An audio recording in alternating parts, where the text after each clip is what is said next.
Let's see. I knew it wouldn't take too much. Seafood nachos, y'all. Seafood nachos.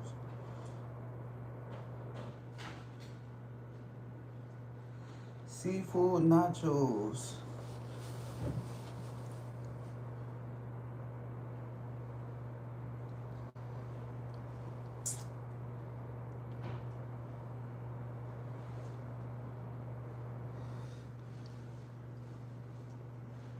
Skip.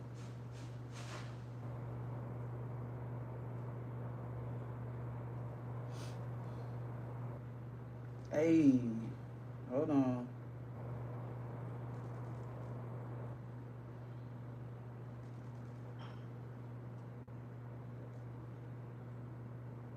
Hello? Seafood nachos. My bad, chat. I overslept. I overslept, but we here. We here. We back. Let's do it. Hold on. I'm trying to find my song right now. Dang, what's the name? Oh.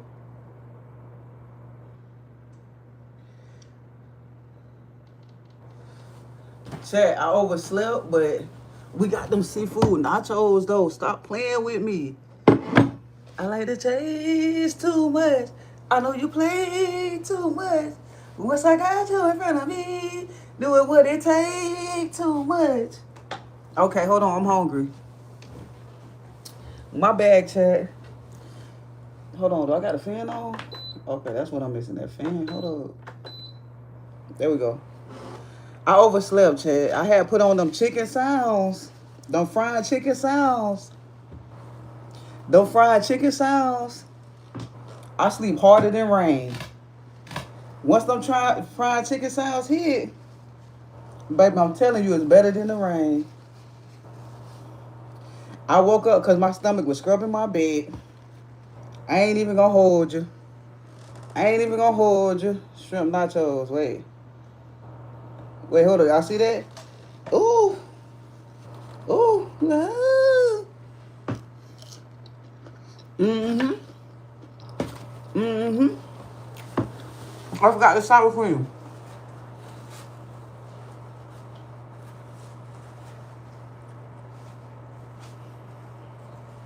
Mm.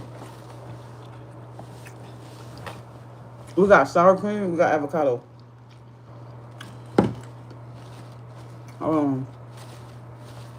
Let me try one more regular degular.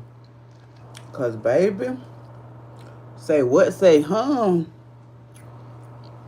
I got queso cheese on here, shrimp,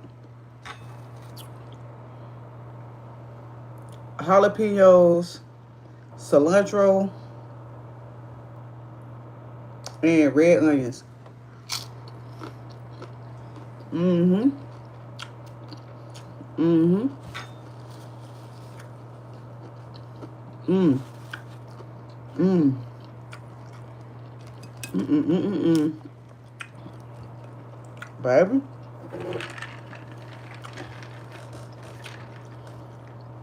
Y'all see I was eating a little bit already. My bad. My shirt a little messed up, but the cook got to sample the dish. You hear me? That's all I'm saying.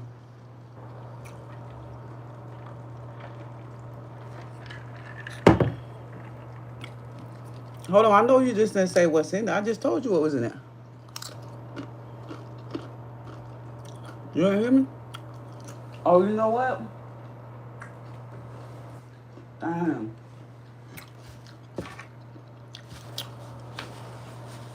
I forgot to copy the link to the new page. Let me see if I can put it on my laptop.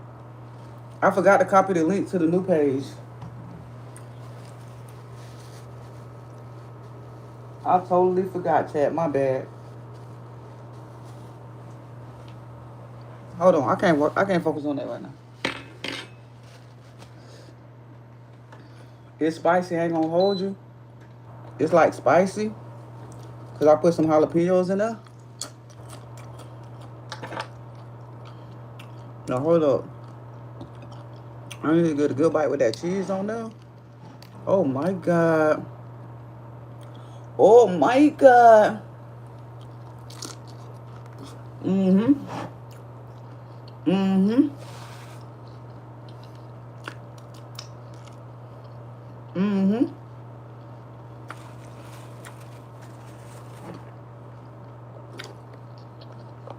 That's that one. I woke up out of my sleep for this. I'm talking about stomach scrubbing my back. Stomach scrubbing my back. You hear me? I ain't even have time to decorate the plate. Let me decorate it a little bit for y'all real quick. Throw a little sour cream right there, just for a little razzle dazzle. Hold on, sit right there. Sit right there, boo. Boo. Just a little razzle dazzle for it. Oh, we got some avocado sliced up. I'm gonna just throw some of that on there a little bit. A little avocado for a little razzle dazzle. Oh yeah. Ooh. Nah. Okay, now we're ready. Now we're ready. Now let's take off. Yes. Now we're ready, baby. But anyways, y'all, I told y'all I was coming back.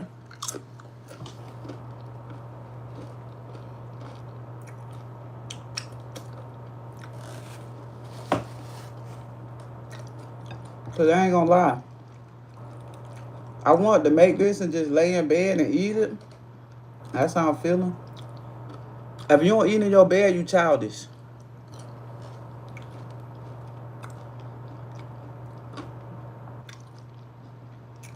If you don't eat in your bed and watch TV, you childish. I said what I said.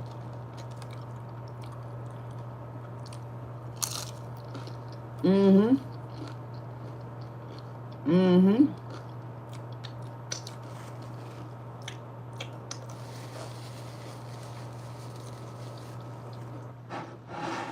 Oh, make it with protein chips? That's a good idea. That's actually a good healthy version too though. Hold on, let me throw a little shrimp on there with that cheese. Throw a little avocado on there. Ooh. Yes, Lord. Mmm. Mmm. Mm-mm-mm-mm-mm.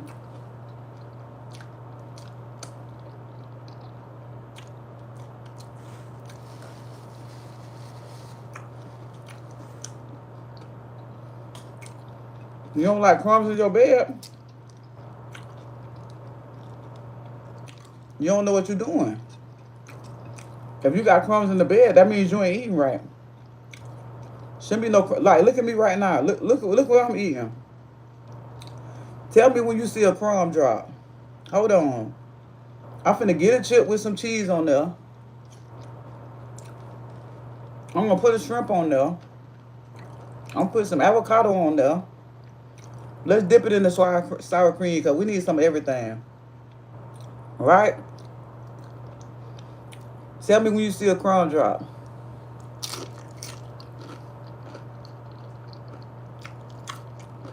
Okay. Mm-hmm. Mm-hmm.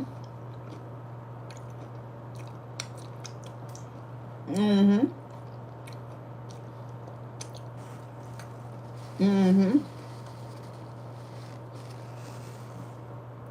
Because I'm not in bed. Oh, when I'm in bed, I got that perfect position.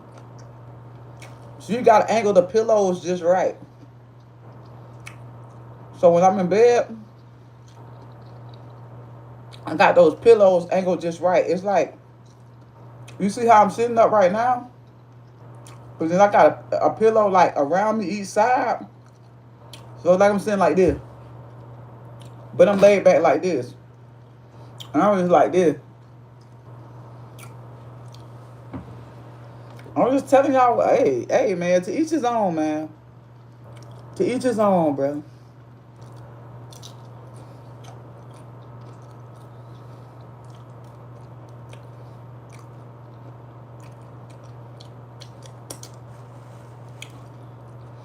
Crumbs be secretly dropping.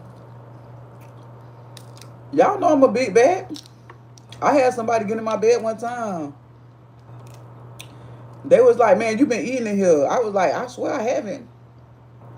They got up and brushed out some crumbs, Chad. I think it came from their clothes, though.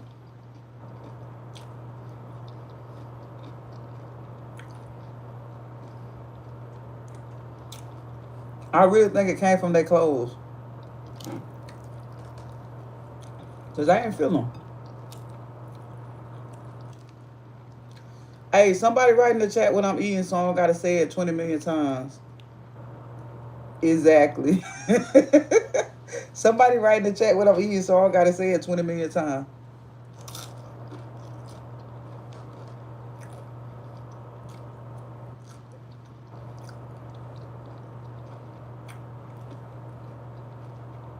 You look faded. I just woke up. I took a nap.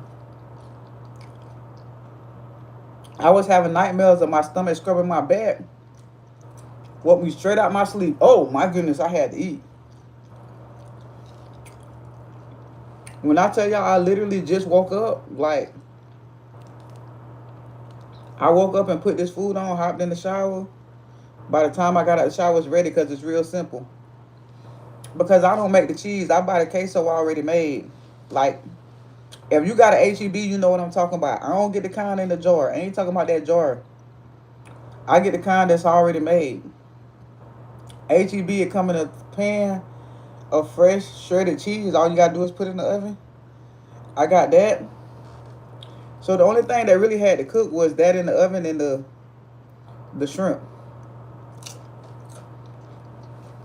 That's it.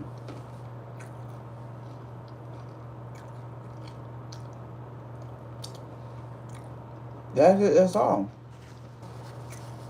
Real quick, real nice, real slice. I mean, you can't go wrong with that HEB. I ain't gonna lie, that sleep was good though. I am still sleepy. So I'm like, let me eat and go back to sleep because I finally can sleep now.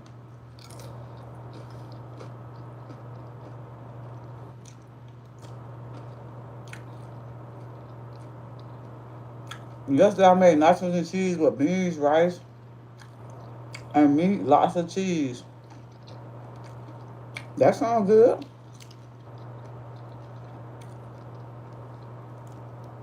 Y'all, this is a very cheap meal though. This is what I'm saying. This meal right here cost me probably like $25. Because for one, they had the shrimp on sale at HEB.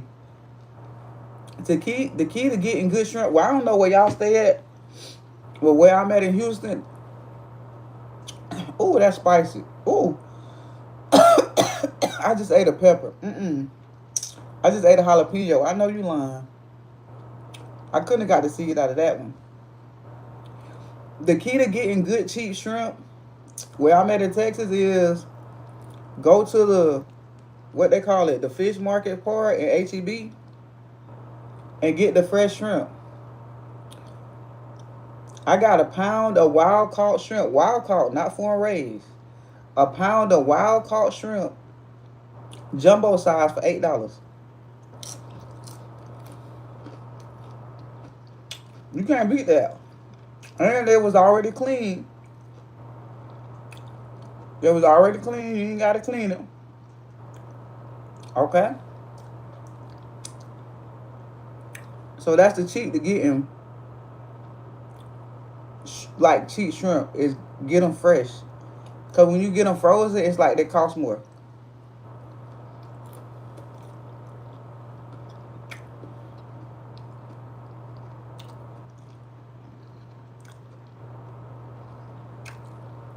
What?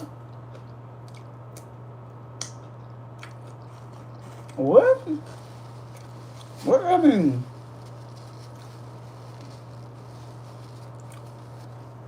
Baby. Y'all tripping.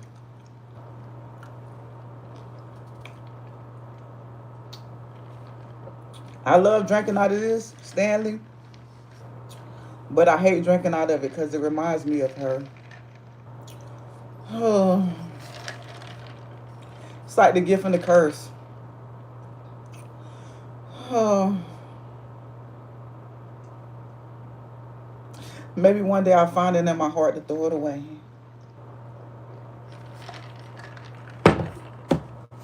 But it's so convenient. Um, okay, I'm back, Chad. I'm back.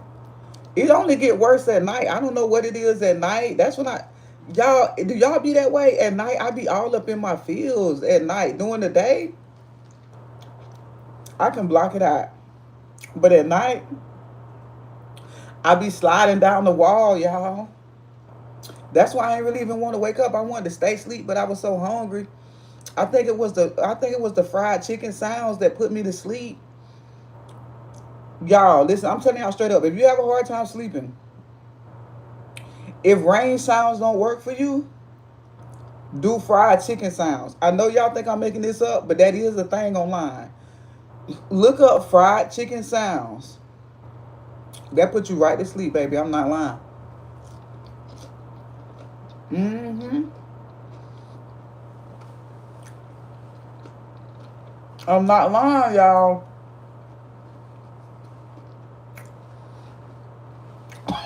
I'm not lying. Look up fried chicken sounds.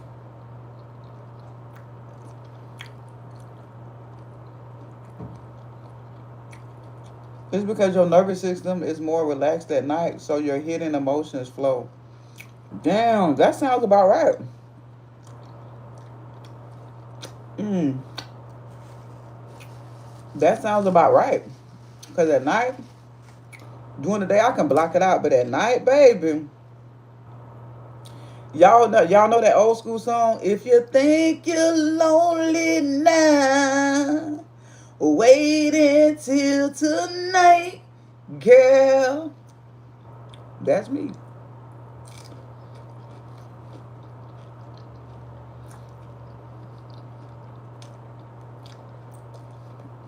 Um,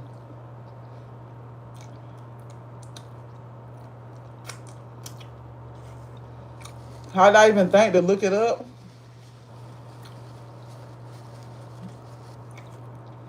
Because I like the sound of fried chicken. This is the thing, y'all. The way my brain operate, if I think of something, I'm going to investigate it. And a lot of people tell me, stop researching it. You do too much research. Like, I'm one of the people, if I think of something, like, I want to answer. Like, if I think of anything, I'm going to want to answer to it. I'm not one of those people that be like, I wonder why that happened. Like, I'm going to just research it. It could be anything. Like, if I think about how something is made or anything what it is that I don't know the answer to, like, I go searching for it. For real. So I looked up, like, I like the sound of fried chicken. Like, I like to hear it frying. So one day I was online and I was like, you know what? Let me look up some fried chicken sounds because I wonder if this a thing. Like, I can't be the only one who just obsessed with fried chicken sounds. And when I looked it up, it's a thing. Like, people just making videos of shh. And I'm like, no. So I know I'm not the only one. So once I saw it was a thing, I'm like, well, okay, it's normal. Ain't nothing wrong with me. So now I be chilling. If I can't sleep, I put on like a beautiful background with fried chicken sounds. And I go straight to sleep. Mm-hmm.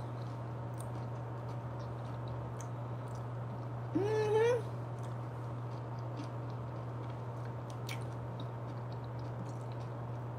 Chat, it works.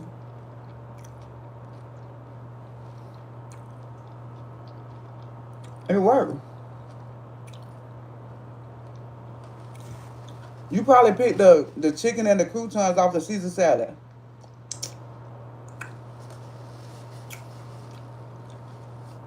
Is it a Caesar salad? if you eat the chicken and the croutons. I mean, you can eat the croutons, but if you take the chicken off, I know some people eat chicken salad with no meat, but I'm a meat eater.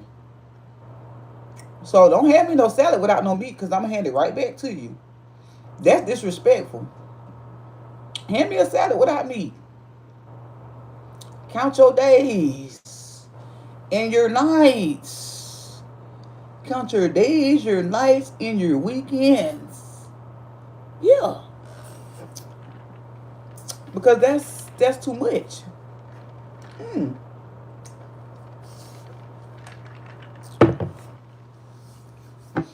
Hazy in the chat, about to go back to sleep. Just hopped on to say, hey, happy Black History, everybody. Okay, Lady Red, have a good night's sleep, love. Happy Black History. It is February, ain't it? Ooh. It's February. Don't remind me.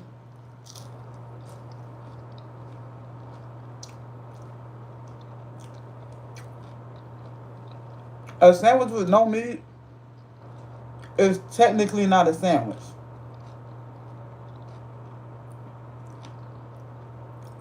It's either a cheese grill or vegetables covered in bread. But you can't have a sandwich with no meat. That doesn't exist. That's not... Somebody made that up. That doesn't exist, boo. I'm sorry to be the bearer of bad news. It really doesn't.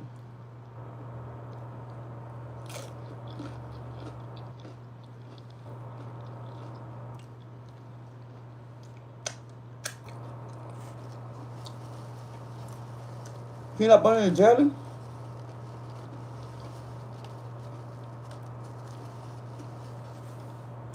Hold on.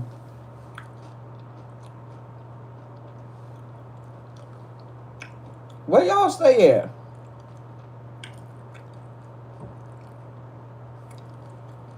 Where y'all stay at? Cause now y'all in the trap. I'm seeing syrup sandwiches. Baby, the last time I had a syrup sandwich, I was in the bando. And there was some people in the corner that was... Don't worry about it. Where y'all at? That y'all got syrup sandwiches and... What? What y'all doing? What y'all got going on?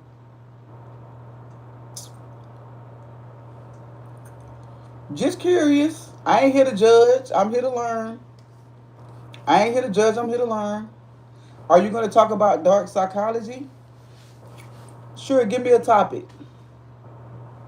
Give me something. Give me a topic and I'll talk about it from a dark psychology standpoint. I ain't gonna lie, I just told y'all I just woke up. Y'all think I'm playing. I just woke up out my sleep straight up for real. Like, I ain't prepared or nothing. I just woke up. And I said, let me go live because I promised y'all I was gonna come back.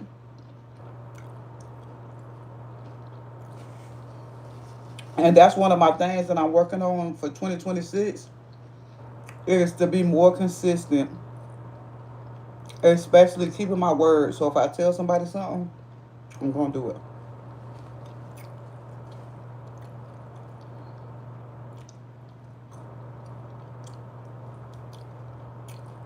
Narcissistic traits.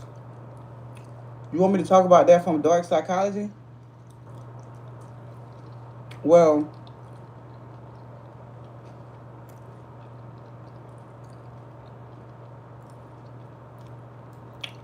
a narcissist is dark psychology in itself. Because this is the thing. Dark psychology is just looking at things from the opposite standpoint, right? So when you say a narcissist, this is the thing that people fail to understand about a narcissist. A lot of people think narcissists are heartless. They're not. A narcissist is the most sensitive person that you will ever meet. The problem is they don't know how to manage or regulate their feelings. So when you offend them, not meaning that you really offended them, but when they feel offended, instead of them expressing their feelings, it's like you public enemy number one. So when you talk about a narcissist from a dark psychology standpoint, you have to look at them as the opposite. Like, say for instance, let me give you an example. Like right now, how I just woke up and I say, okay, hey, I just woke up and I was hungry and I made something to eat. Let's say I was in a relationship with a narcissist. And I said, hey babe, I'm finna take a nap because I'm tired, I'm finna go to sleep. Number one, that's gonna offend a narcissist because a narcissist like to be the center of attention. A narcissist like control. So let's say, so they finna go to sleep offended because you tired. Anything that you do around a narcissist that doesn't put them in the front and center of what you're doing, they secretly at war with you now. Because how dare you be tired? How dare you take a nap and I'm wide awake? How dare you been at work all day, working, slaving, working, and you tired? How dare you be tired and I've been here waiting on you? So number one, you finna take a nap, but they already mad. And let's say they end up falling asleep with you. You fall asleep, this narcissist fall asleep. So you wake up and you like, oh, they sleep. Let me let them sleep. You go in the kitchen, you're gonna make you something to eat. Now, you consider it, so you make that narcissist some food too. Say you make a meal. You make them, hey, you put some on the side. If that narcissist wake up and they see that you have done anything without them, they're so sensitive, like, oh my God, you went to sleep because you was tired. I fell asleep and now you up and you're eating and you didn't think of me and you didn't do this. That narcissist clicking out. Because narcissists are the most sensitive people that you will ever meet. It's not that they heartless, it's that they so sensitive that if you can do anything that is really not, you're not trying to hurt them at all. You just living a normal life like a regular person would.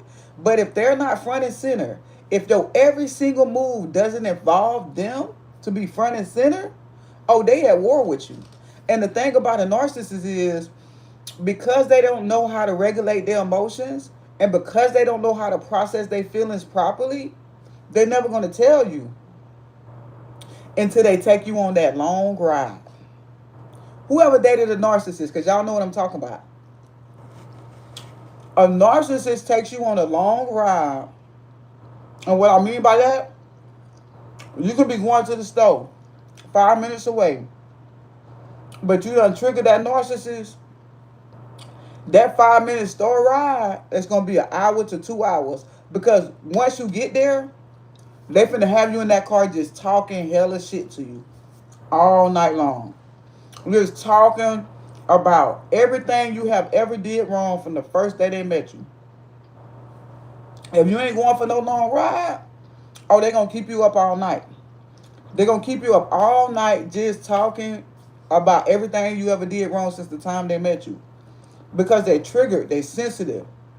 And the only way they know how to process their feelings is by trying to make you feel worse than what they feel.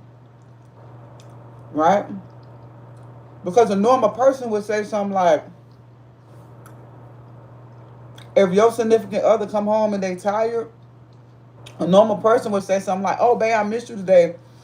I was looking forward to spending time with you. And y'all going to have a little conversation about that, but end up going to sleep.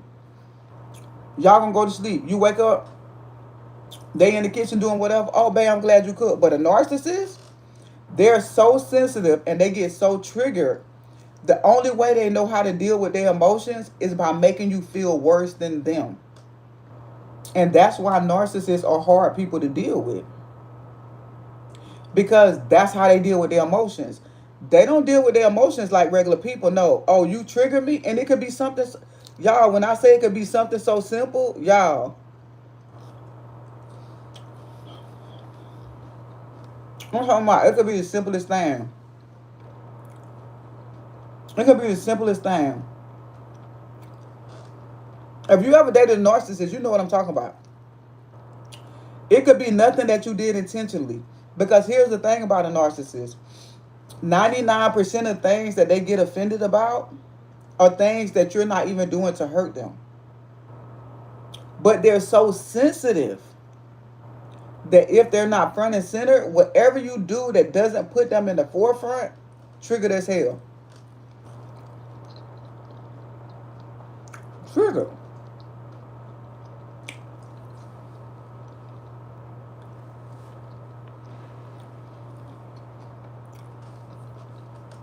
They never change. No, that's why when you recognize those narcissistic traits, and here's the thing that nobody ever tells us. We all have narcissistic traits, right? And this is where a lot of people get confused at. Every single person walking this earth has narcissistic traits because we have emotions.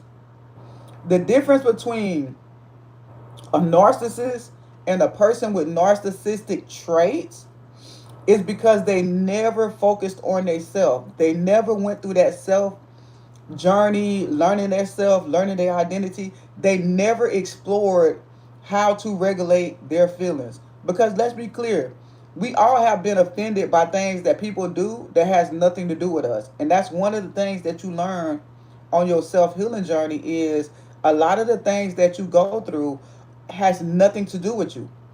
And it has everything to do with that person's journey that you're dealing with. Right? So once you learn that, it becomes easier to focus on yourself and learn how to regulate your feelings. But with a narcissist, they so sensitive and they have refused to work on themselves. Everything that happened to them is because you're their enemy. Simple as that. You're their enemy. And they're never going to change. Why? Because in order to change, you have to have accountability. If you never taken accountability for nothing, ain't nothing to change.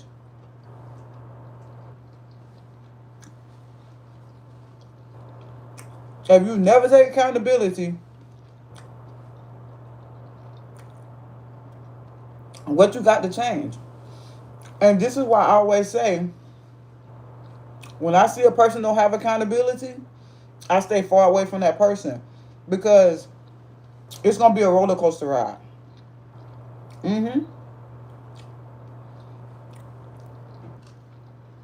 But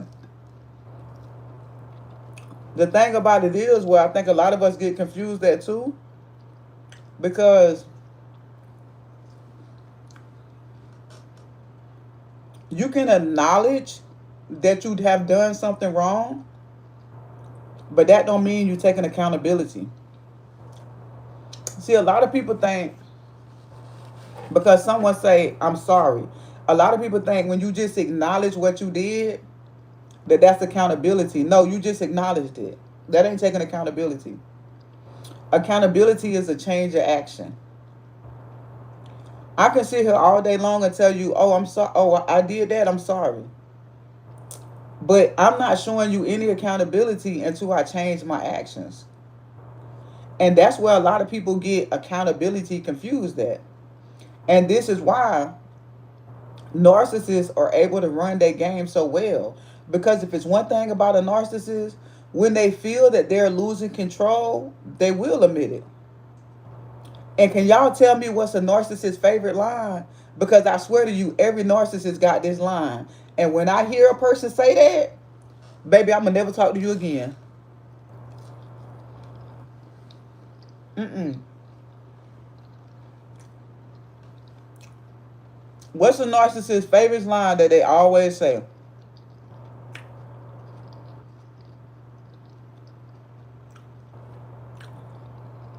I won't do it anymore. That's one. But it's a popular one. And they always say it. When y'all hear a person say this, chat,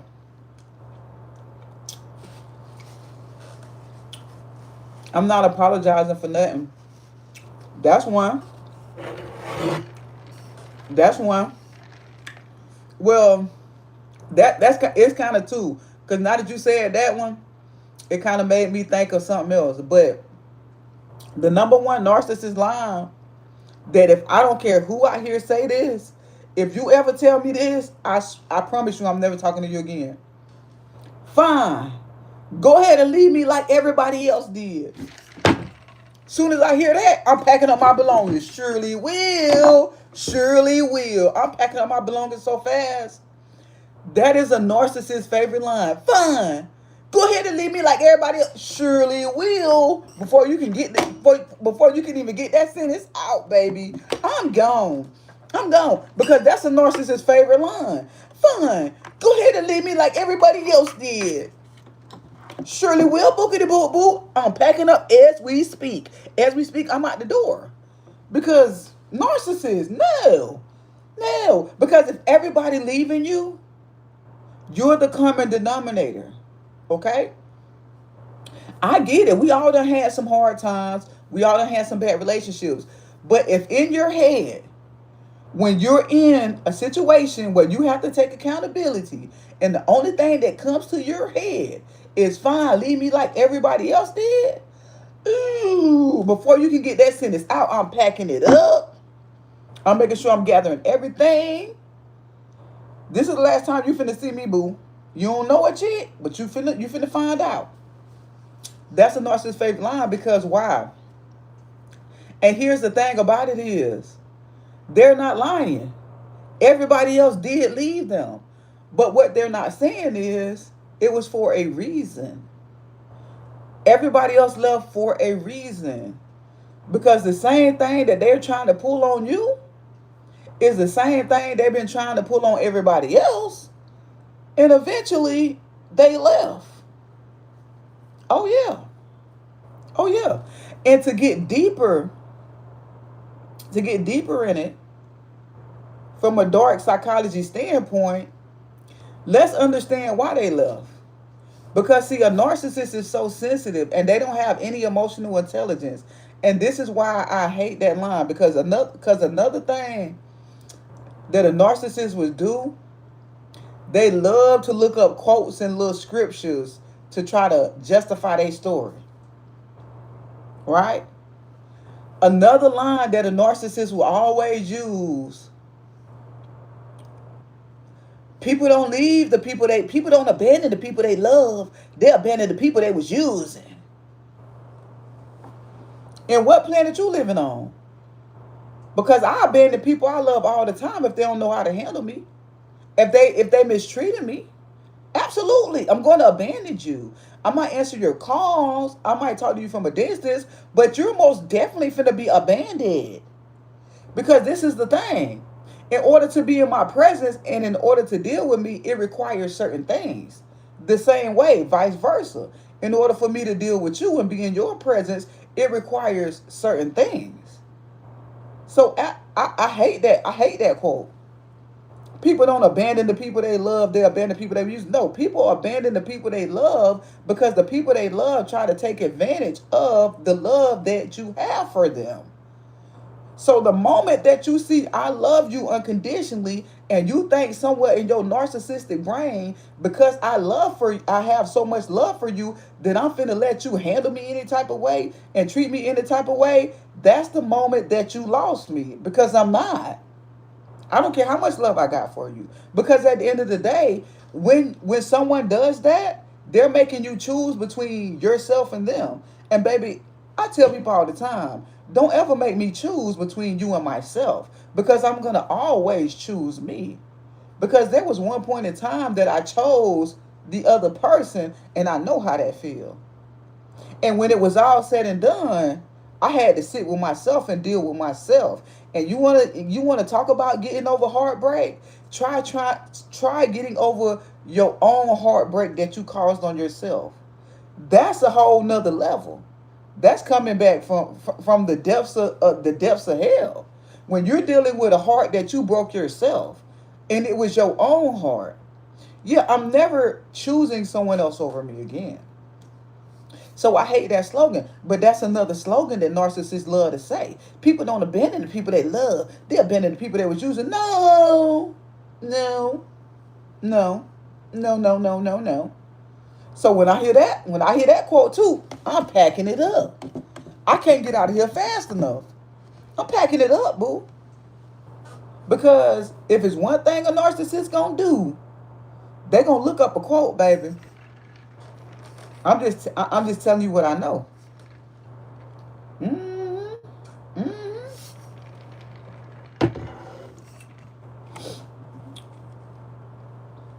Yeah, but see, that's the thing.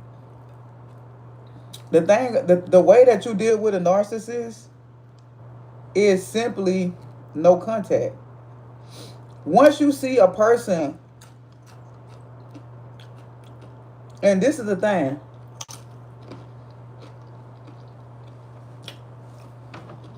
me personally,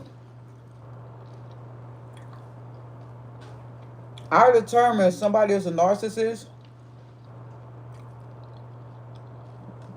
You only got to do one thing for me to label you a narcissist. No accountability.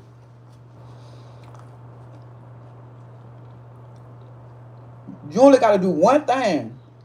A lot of people look for multiple traits. I look for one trait. If you have no self-accountability, I stay away from you as quickly as possible. Because here's the thing. Something my grandma always taught me. Baby, don't do nothing you ashamed of. Don't do nothing you ashamed of. So if you're going to do something, you big and bad, you bold, you do what you want to do because you're your own person. Because let's just think about this logically.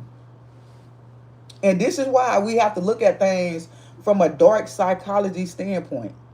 Let's look at this total logically. When a person does something to you, or does it behind your back, or mistreats you, or does something to you, that's that person taking ownership of themselves. And realistically, they have every right to. I tell people all the time, it doesn't matter what type of relationship you have with somebody, they 1,000% have every single right to do whatever they want to do, whenever they want to do it. That's their God-given right. We always given that right. The problem is when a person takes that authority and say, I'm going to do what I want to do because it's my right to do it, but then you can't be woman enough or man enough to stand on it. Now you want to lie. Now you want to manipulate. All because that same power you had when you were standing on your God-given right, you can't look a person in the eye and take accountability for that. And the reason why I say I stay away from those type of people is because they only do it for one reason and one reason only. They're taking away your fair choice. Because the same way they had that God-given right to do whatever they did, you have a God-given right as well to know the facts, to know the real. Because when someone manipulates you like that, they're taking away your decision-making process. The same way you were standing on business about you, the same way you knew you had every right to do what you did, well, hey, the other person has every right to make a decision based on what you did. And whenever you try to manipulate the facts, that's a person you can't trust and you need to stay away from them. Because they only believe in freedom when it comes to them. But for you, it's about control. And see, from a dark psychology standpoint, that's what they're doing. They're controlling you. See, everybody want to talk about control, control, control, but let's look at what control really is. Because if I'm in a relationship and I choose to do certain things that I know my partner is not going to like, and then I come to my partner and lie to them, oh, I'm 1,000% trying to control their decision making. Because I wholeheartedly know if I'm 1,000% honest with them, now they have a right to make a choice that benefits them. And make no mistake, when a person manipulate and lie like that, it's because they don't want to give you a chance to make a decision that benefits you. They know that whatever decision that they want you to make, they want it to benefit themselves and not you. That's the only reason why people lie to you. That's in platonic relationships. That's in romantic relationships. That's any person that you're dealing with on this earth. When a person withhold the facts, it's because they want you to make a decision that benefits them and not you. Don't care who you're dealing with. Mama, daddy, sister, cousin, brother, friend, co-workers, whoever it is. Whenever a person withhold the facts, it's because they want you to make a decision that benefits them. Period. That's control. That's manipulation. That's control and manipulation. So we have to look at what control really is. Because a lot of us think control is, you telling the person what to do and you doing that. No, control is manipulation. See, a lot of people like to control from a manipulative standpoint. They're never going to be honest with you. They're never going to be real with you. Because they're controlling the situation. And by controlling the situation, they're controlling you. But then they'll turn right around when you go to question them and you go to demanding answers. Oh, I can't talk to you. I can't deal with you. You too controlling. You asking me too many questions. You too controlling. Narcissist. You see how that works? Narcissists. They withhold information to control your decision making. And then when you don't go along with it and you double down and demand answers, now you're controlling. Think about it. Think about it. And so from a dark psychology standpoint, this is why you have to take the subtle signs. And I tell people all the time, the things that you overlook in the beginning of a relationship will be the same things that end the relationship 2 or 3 years later, sometimes 5, 10, 20 years later. Why? Because when something like that happens, you have to get to the root of the problem. That's just like right now, if I was to grab my tweezers and I was to pluck a hair from my chin and I don't grab it right and I don't pull out that root, 2 days later, that same hair going to be growing out longer and stronger. And that's what happens when you don't get to the root of the problem. And that's why accountability is so important. Because when a person doesn't take accountability, and we understand accountability is a change of action. When a person doesn't take accountability, the root of the problem is still there. It's still there. So this is going to continue to get worse, worse, worse, and worse. And this is why I always say you got to look at the subtle things that people do. The subtle things that people do. Very subtle, very nonchalant. Just look at the subtle things that people do. Because that's the root of the problem right there. You seeing it, but you don't realize you seeing it. Until it gets so deep to it's like, man, you ever been in a relationship and then once the relationship was over, you just sit and think about all the things like, I remember when they did this. I remember when they did that. I remember when they did this. I remember when they did that. Yeah. Yeah, you saw it. But instead of getting to the root of the problem, you overlooked it. Till it became so big, right? So you gotta think about it like a flower that grows into a tree. Because that's what it is. In the beginning of the relationship, it was a flower. It was a little petal. It was like, oh, okay, it's nothing. But as time goes on, that little flower turns into a tree with branches. And now you got a big tree that's deeply rooted into the ground with a whole lot of different branches on it. All because you ignored that flower that was growing. You didn't pull it out the root. It was a weed. All you had to do was pull it out the root. And pull it out the root is disconnect. Disconnect, no contact. Because we can't control people. How do you get away from that relationship? Give me the example. Because for me, I just no longer communicate with you. So I'm saying, give me an example because everybody have different situations and circumstances. Like for me, You know, I don't live with anyone. I don't have kids with anyone. I'm, you know, hey, I'm just gonna block you and just ignore you, pretty much.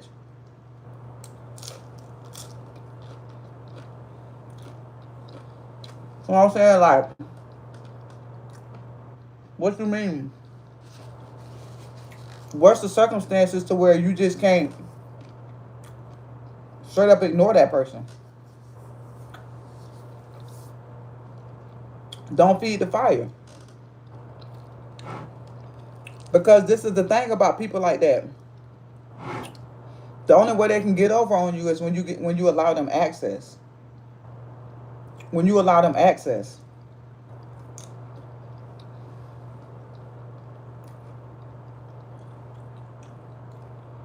We can't get along with the narcissist. You can't get along with a narcissist person.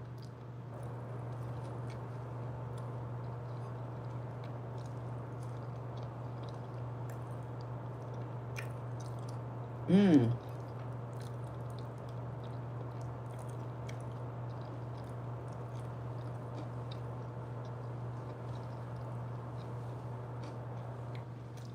What's the circumstances?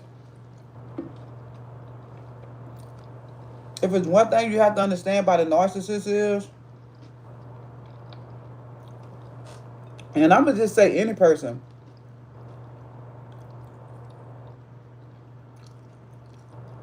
what happened if you find yourself alone in the process? What that mean?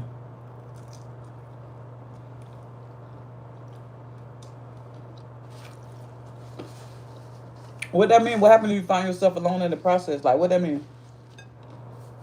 Like, you scared to be alone?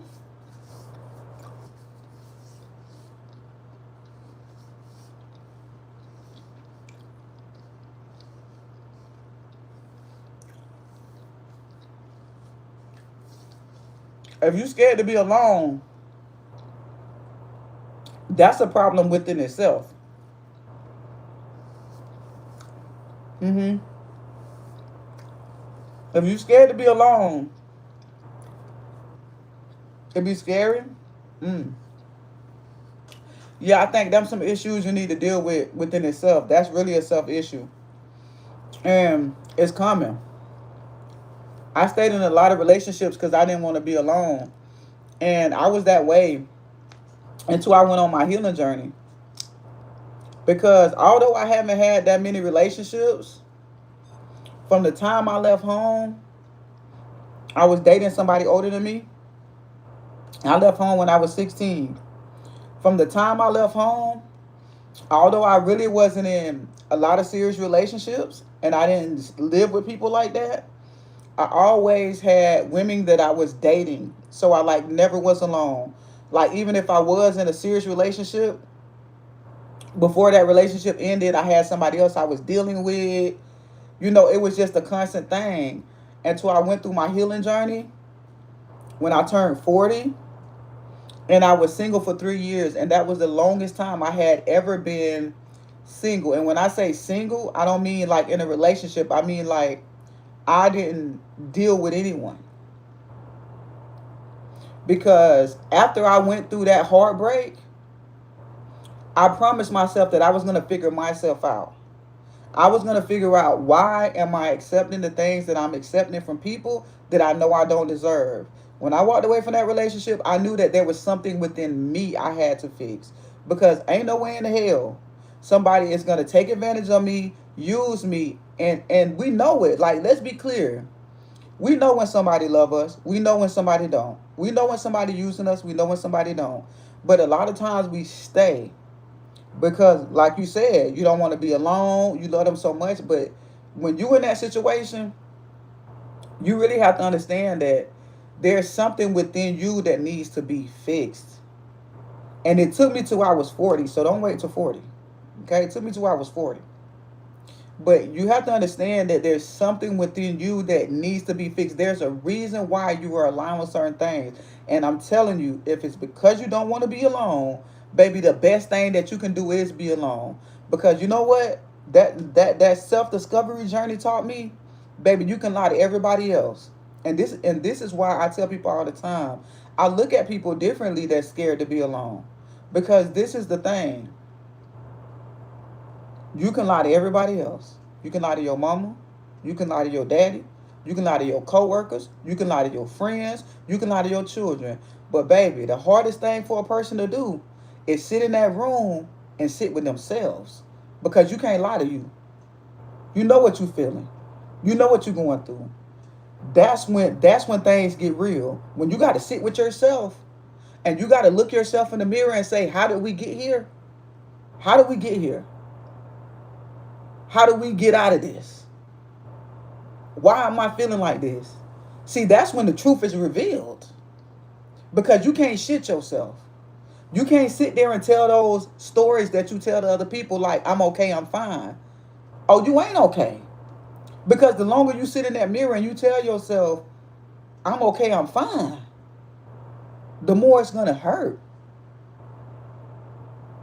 The more it's going to hurt. Yeah.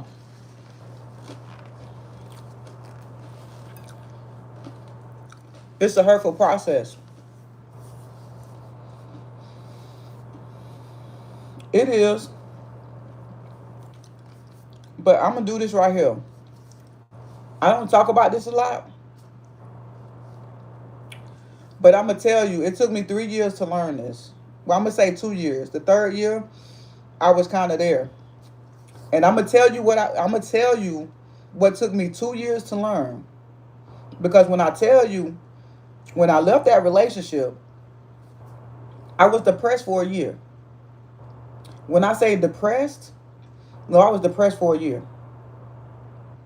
When I moved to Texas, this is why I don't really have friends and stuff in Texas. Because when I moved to Texas for that first year, I stayed inside and I cried for a year straight.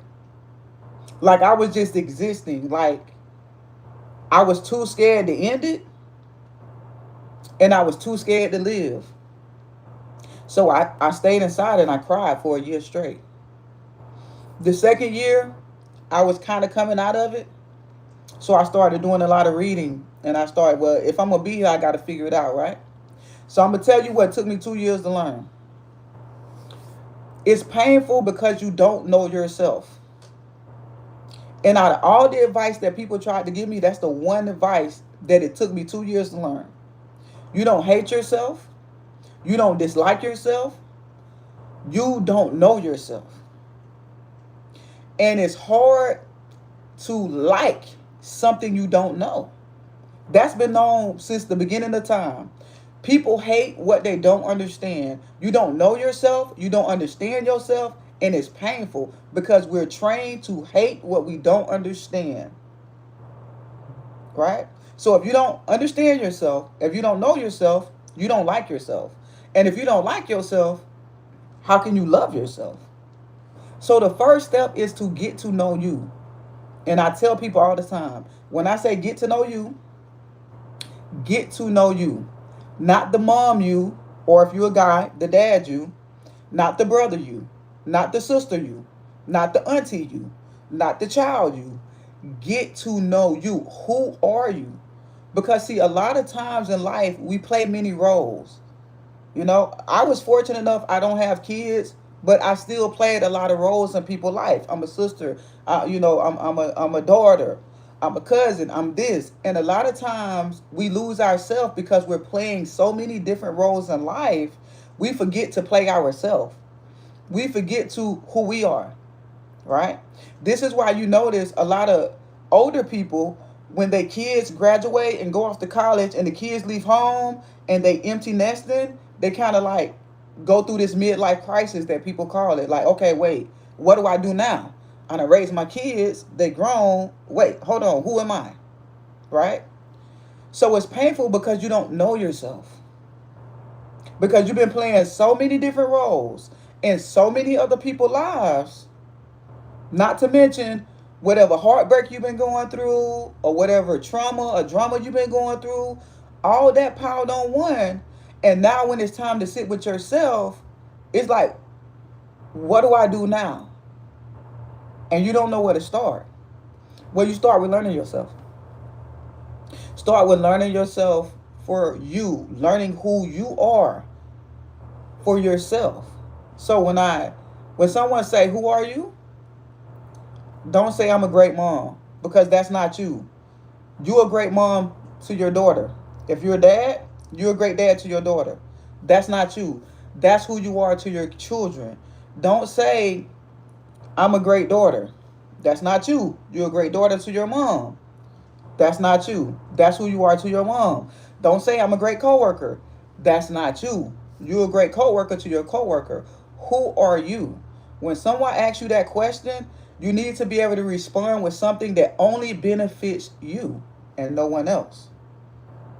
That's the key. You got to be able to respond with a title that only benefits you. Not mom, not daughter, not sister, not cousin, not coworker, not nothing. This title has to only benefit you. And once you find that why, now you're learning yourself again. And one of the ways I did it is I read this book.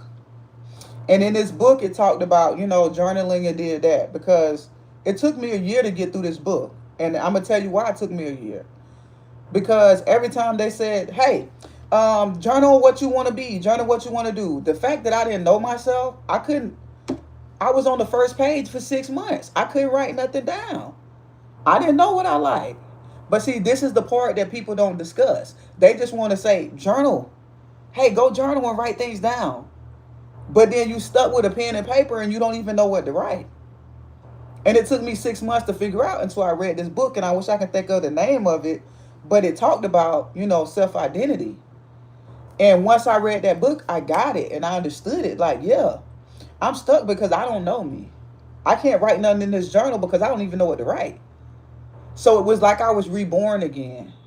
And so by me being reborn again, I did subtle things, small things, not major. Try something new. For an example, how I'm eating shrimp tacos tonight, because I was learning myself, at least once or twice a week, I would try something that I never had. Because I don't know if I like it or not. If whatever hobby or whatever skill you have, try something new, because you don't know if you like it or not. Because so many times we play different roles in people's life, we tend to bury the things that we like for the sake of other people. Like for me, it was like in my relationships. Like, let's say if I was dating someone and they didn't like coffee, well, okay, I'm not going to ever drink coffee again because they don't like it. So I would just disregard it. Or you just focused on somebody else. So it's about learning yourself. Every week, at least once or twice a week, do something new. And it don't have to be expensive. For instance, if you're watching a TV show, let's say you always watch action movies. Try comedy one day. You know what? I always watch action movies. Let me watch a comedy movie and see how I like it. Just in your everyday, day-to-life stuff, at least once or twice a week, do something that you don't normally do. And that's how you're going to learn yourself. That's how you're going to learn what you like. That's how you're going to learn, you got to get to know yourself. You got to find your identity, because you've been playing so many roles for other people, you lost your identity. So do those things. And the more that you do it, you're going to learn, okay, hey, I like comedy movies. And now when you're kind of feeling down, hey, I'm going to put on a comedy movie and I can laugh. Or I'm going to put on a crime, or I'm going to do whatever it is you like. If you're listening to music, try listening to a different genre. Try listening to a new artist. Just do small, subtle things so that you can build your identity back. You can find yourself again. And the more that you do that, you're going to start to realize, well, hey, I'm kind of cool. Like, yeah, I'm cool. Like, what? I actually like myself again, because now you're living life for yourself. Now you're able to play all these roles. But when people talk about self-care, you actually know what to do now, because now you know the things that you can do for yourself. And so now when people say write in the journal, oh, you know what to write now, because now you know what you like. See, a lot of people kind of give us the end game. And that's what took me 2 years to figure out, because I was reading all these books and all the exercise they were saying do. It's like, I can't. Because I don't have an answer to what they asking me. So it's like, instead of focusing on the end game, think about it as like you was a child and you're being born again. When you was first born, you had to learn how to talk, you had to learn how to walk, you had to learn all your motor skills with your hands. That's what it's like when you're trying to find your identity. You're going to start from the very beginning. You're going to start from the very beginning and just keep trying new things. And trust me, once I start implementing that in my life, it took me a year and I was out of it. I'm going to say 6 months, because it took me about 6 months to figure out what to do. And then after that 6 months, I'm like, damn, you know what? Now I was going out, I'm taking myself out to eat, I'm doing certain things. And then once you learn yourself, now you're going to learn how to cater to yourself. Now that's when the self-care comes in. That's when the self-care comes in, because a lot of people say self-care, self-care, self-care, but you can't self-care because you don't know what to care for. You don't know what to focus on. Learn yourself. And when you learn yourself, then you will be able to set self-care days. For like myself, right? I know myself. So if I'm feeling down, I take myself out on dates, I go shopping, I listen to certain type of music. I know how to care for myself now, because now I know what I like. And a lot of times we be so depressed and we don't know how to get out of that depression because we don't know how to care for ourselves, because we don't know what we like, because we don't know ourselves. We have lost our identity playing so many different roles in so many different people's lives. And we can show up for everybody except ourselves because somewhere along the way we got lost in the journey. And that's normal. And I think that's something that people don't talk about a lot, because we are dealing with so many different people. You're a mom, you're a dad, you're a sister, you're a brother, you're a cousin, you're a coworker, you're an auntie, you're an uncle. It's so many different roles that we play that we forget who we are. And this is how we lose our identity. So the first thing that I think everybody should focus on is normal. It's normal to look in the mirror and say, who the hell am I? Who is this? Who is this? You ever stared in the mirror and it's like, what are we doing here? Like, what? Yeah, that's normal. That's normal. Totally normal. Once you get the realization that that's normal, now you can start doing these subtle things to implement finding your way back to yourself. And we have to remember that this is a forever journey. Because I did that a year or two ago. Guess what? I have to do that regularly, because I'm not the same person I was a year ago. So don't think that this is a one in a lifetime thing. We are forever evolving through our experiences, through the people we deal with, and we're forever growing. So you're going to forever have to learn yourself, right? For everything. Because the self-care journey that I used a year ago, I don't use that to this day, because I've had different experiences and I've learned myself more and I've been growing more. And I don't want the same things that I wanted back then, because the more that you learn yourself and the more that you grow, your goals and your aspirations are going to change. And guess what? That's normal. That's totally normal. So what I like to say is, this journey is a forever thing. This is something we're going to have to continue to do until the day that we gone, because we evolve and we're human. That's a part of our DNA. This is what it is. And it's normal.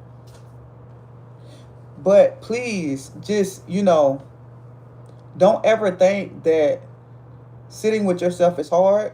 And the moment that it is hard to sit with yourself, it's because you have lost your identity and you don't know yourself. And it is painful. It's hurtful. It's hurtful to be feeling a certain type of way and you don't even know what to do to shake it. You don't know what to do to shake it. But the information that I just gave y'all took me 2 years to learn. Took me 2 years of depression to learn that. And I just gave it to you in about 10 minutes. In 10 minutes. And it works. It works. This is why when y'all I be on the chat and y'all see the trolls and everybody being here, this is why I'm so Teflon to a lot of things, because here's the thing what people don't tell you. Once you know yourself, oh baby, once you know yourself, that's when the games begin. Now I'm not gonna say that you not gonna feel heartbreak. I'm not gonna say that you're not gonna get your feelings hurt. I'm not gonna say that you're not gonna have some disappointments. But what I will say is, you'll be able to walk away much quicker. You'll understand that this too shall pass. Because a lot of people used to say that to me growing up, and I never understood that until I came back, till I found myself again. Because see, once you lose your identity, and you have to sit with yourself, and you have to work through your trauma, and you have to learn, like, just deal with your pain and figure out who you is. Oh baby, yeah, game changer. Game changer. I might let you do a 1-2. I might entertain it a little bit because I'm human. But oh baby, that's when the games begin. Not at all. Because you're gonna understand that whatever a person can give you, you can give it to yourself 10 times better. And I tell people all the time, it don't matter who you is, a lover, a friend, a family member, a coworker, baby. Let me tell you something. I know how to make myself happy.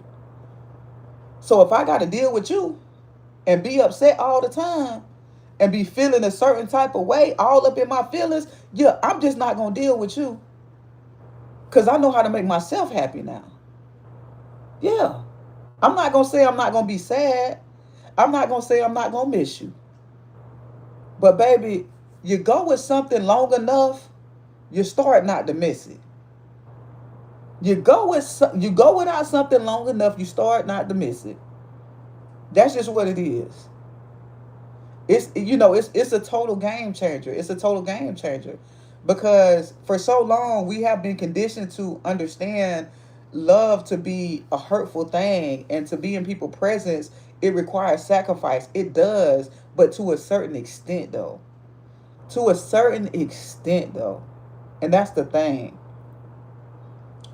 Life ain't what people make it seem to be. And I tell people all the time, baby, we can entertain each other, we can spoil each other, or I can just do it myself. Because that's gonna save me a lot of heartbreak and a lot of hard times.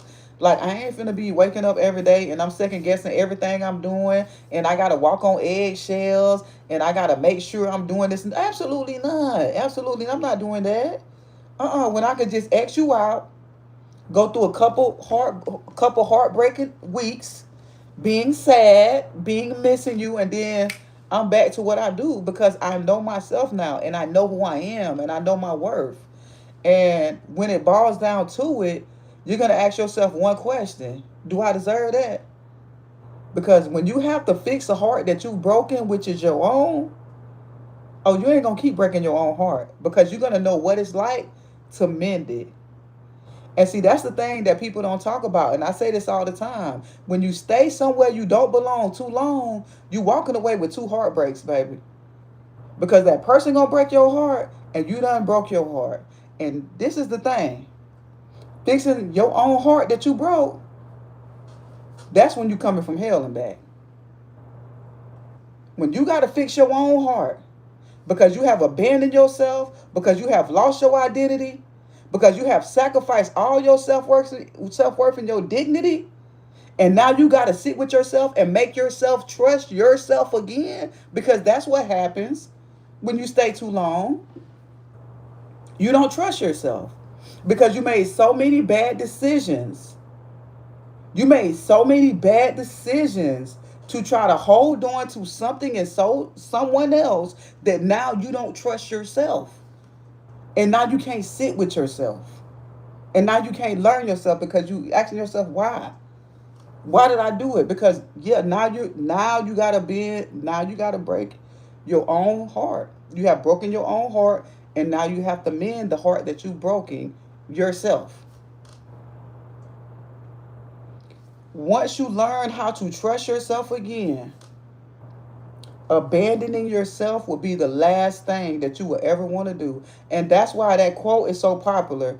I don't care who I lose as long as I don't lose me again. That's what that means. I don't care who I lose, as long as I don't lose me again. Because baby, that's a whole different type of pain. That's a whole different type of pain. That's on a whole nother level. That's on a whole nother level when you have to mend your own broken heart, and you don't trust your decision making, because y'all, that's just what happens. That's essentially what happens. And when we look at it like that, that's why a lot of us go back. See, when I look at all the times I stayed too long, when I look at all the times I went back too many times, it's because I didn't realize that I had made so many bad decisions. I didn't trust myself. And although being in that relationship, and trust me, I'm speaking of platonic, romantic, any type of relationship you're dealing with. When you are study going back into a situation that doesn't make you feel good, you lose trust in yourself. And what happens when you stop trusting yourself? That means you're trusting the other person. And every single time they're going to let you down. Every single damn time. They're going to let you down. And each time you go back and they disappoint you and they let you down, you study losing yourself.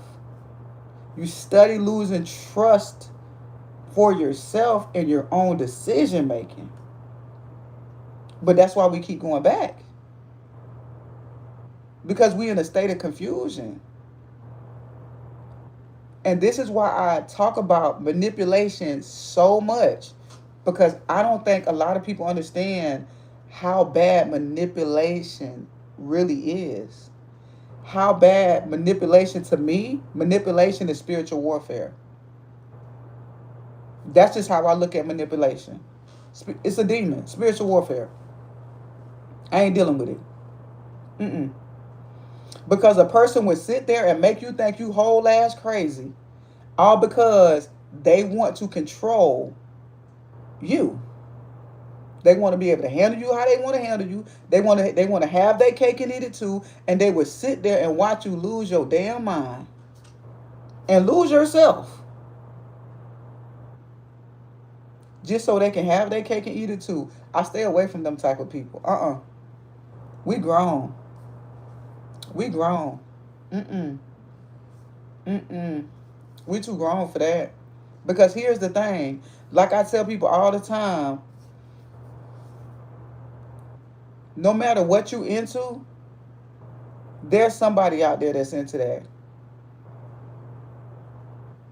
Go be with your kind. Don't come over here and try to wreck my mind. Mm-mm. Why do you think we attract that? Um, that's a good question. My first answer would be, I think a lot of people that we deal with is we're seeing ourselves in them in a way. So I'm gonna try to break it down without going too far back. Let's start with perception. We meet people and a lot of people say you attract what you are. But I say I think we attract what we lack. Right? I think we attract what we lack. And this is why I always say, don't go into a relationship asking anyone for something that you can't give yourself. Because when we meet people, we see ourselves in these people. And we have a perception in just the way we're looking at this person, right? But it's some things that we're lacking. And so because we're lacking these things, and people can give us a certain feeling of what we're lacking, we become attached to them. And now, mentally, emotionally, we're just addicted to that person because they're giving us something that we're not giving ourselves. So I think we kind of just attract what we lack. And so just to give you an example, let's say I don't have like high confidence. Let's say, I look good, I smell good, I have a good job. I make money. I live in a nice neighborhood. You know, let's say I got everything going for me, but I'm missing one thing. Deep down inside, I don't feel confident. Like I don't have self-confidence. Well, let's say I meet somebody and that person just compliments me all the time. Oh, you look so nice. You look so well. You so well put together. You know, oh, you got a nice body. Everything that I have low self-esteem about, if that person just continuously compliment me on that, well, that person is giving me what I lack. And now I'm attached to that person because in order for me to feel whole, I need their validation. I need their, their compliments because they give me confidence because that's something that I have not been able to give myself. And now because they're giving it to me, oh, I'm in love. That's my person. I'm finna do whatever because that's something that we lack. And so this is why I always say the importance of healing. And that's what healing is. You got to really heal. Don't be getting in these relationships if you ain't 100 with yourself. Because whatever you lack, if that person steps in and give it to you, you damn near selling your soul. Never go into a relationship not giving yourself what you're asking for. Because it works two ways. The same way people say, don't ask me to do what you can't do.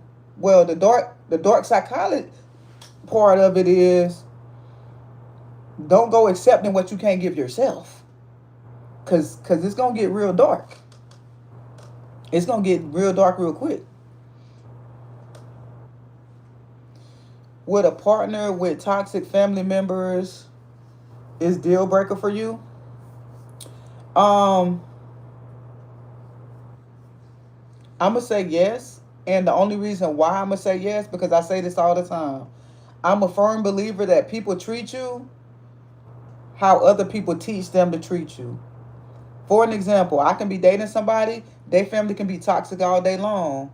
But if that person is representing me properly behind my back, because let's be clear, a lot of people paint pictures. A lot of people paint pictures that's not true. So I look at toxic family members as okay, so that's how you handle me when I'm not around.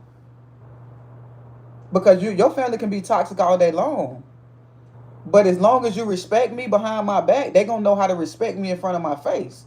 But if you behind my back disrespecting me and doing whatever you doing, and now you want to bring me around your family and you expect them to respect me, yeah, that's not gonna happen. So I say that all the time. I think whoever you dealing with sets the tone for how they family treats you. You know? Some of us have some respectable families to where they just respect whoever somebody with. But a lot of times it be really how people be treating you behind your back. Think about it. If somebody dogging you out behind your back, you think that family just finna be respectful of you? No, who she is? She ain't nobody. So to me, that's a telltale sign of how someone is handling me when I'm not around. 9 times out of 10. Now sometimes their family can just be toxic, but trust me, you will be able to tell. You'll be able to tell. You'll be able to tell. Because if you're dealing with somebody and they just be like, oh, that's just my family, I bet it is. I bet. But see, that's why I don't really deal with it. Because I'm the type to where even if they family toxic and they mishandle me, I just don't believe in disrespecting people's family. So I would rather just exit the whole situation altogether. It's like, nah. I wouldn't deal with that at all. I believe that some of them are stuck in ways they can't change. Let me tell you something. People can change for people who they want to change for. But see, the problem is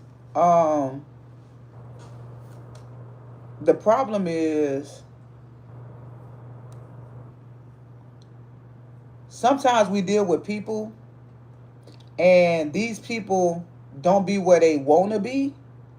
They be where they're allowed to be. I'm going to say that again. Sometimes we deal with people and they don't be where they want to be. They be where they're allowed to be.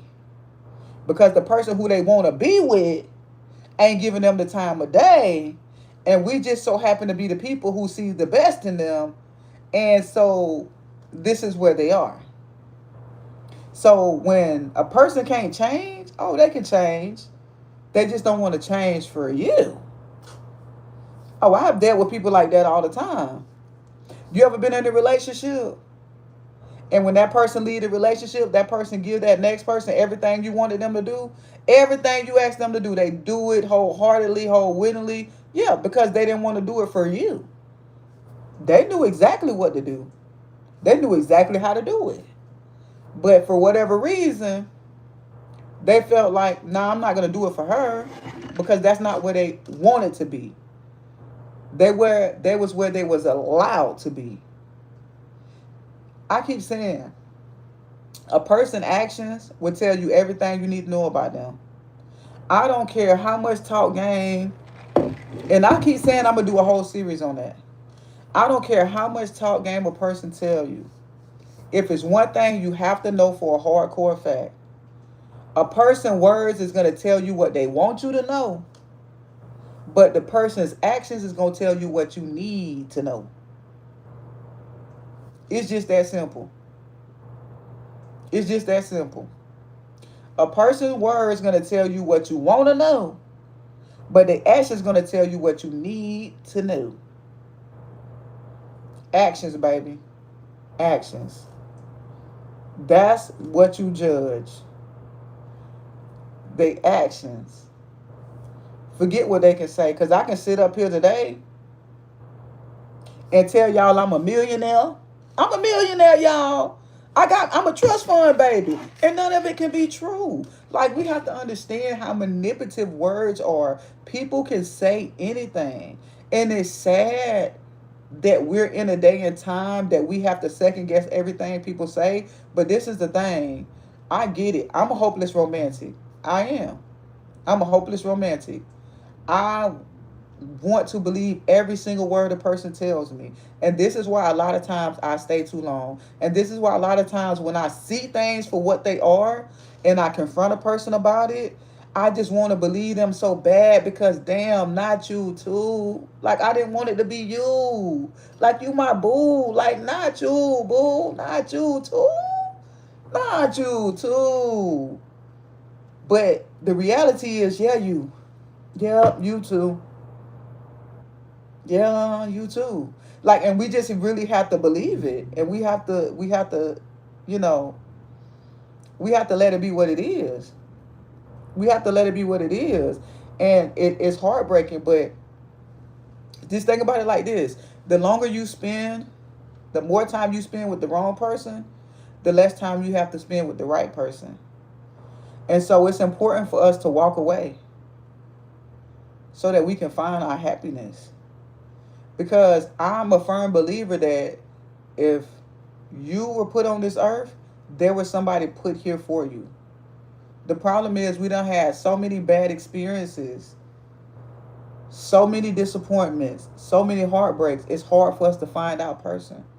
It's hard for us to get to them because we're moving through life trying to find our person at the same time dealing with heartbreaks from people who wasn't our person. And it gets difficult and it gets hard.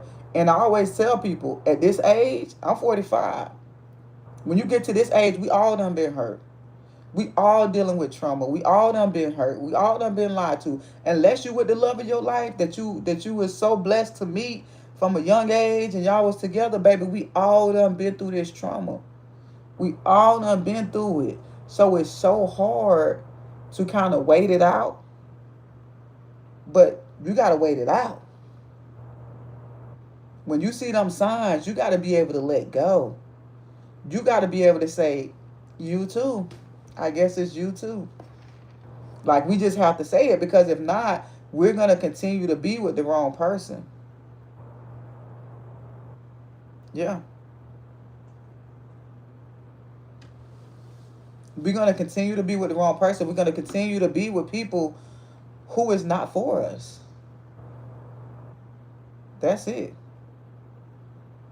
And a lot of times we have to admit that we break our own heart because the signs be there.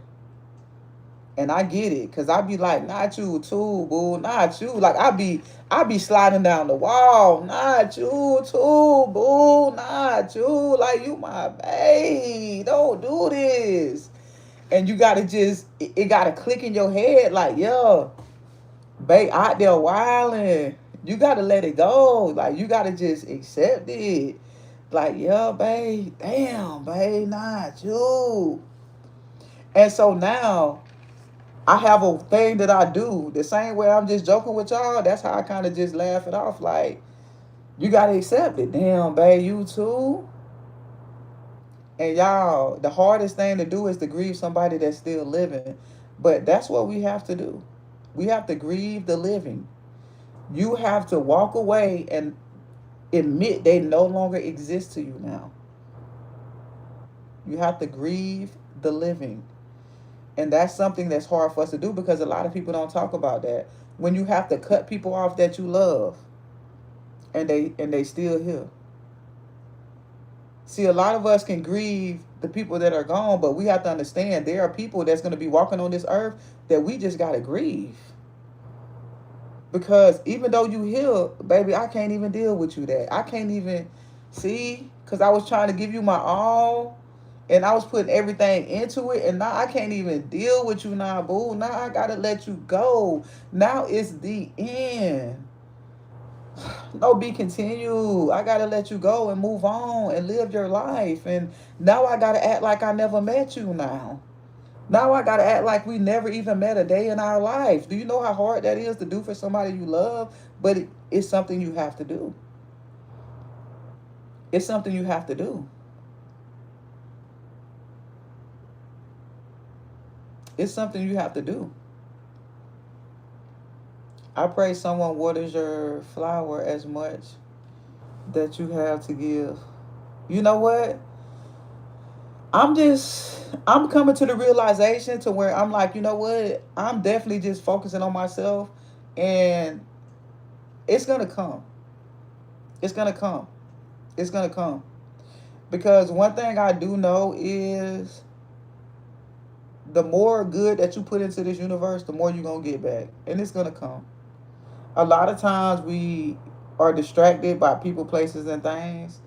And for myself, I just think it means I need to focus on myself more, date more, dating, not being so serious, dating, experiencing life, hanging out, having a good time, doing those sorts of things.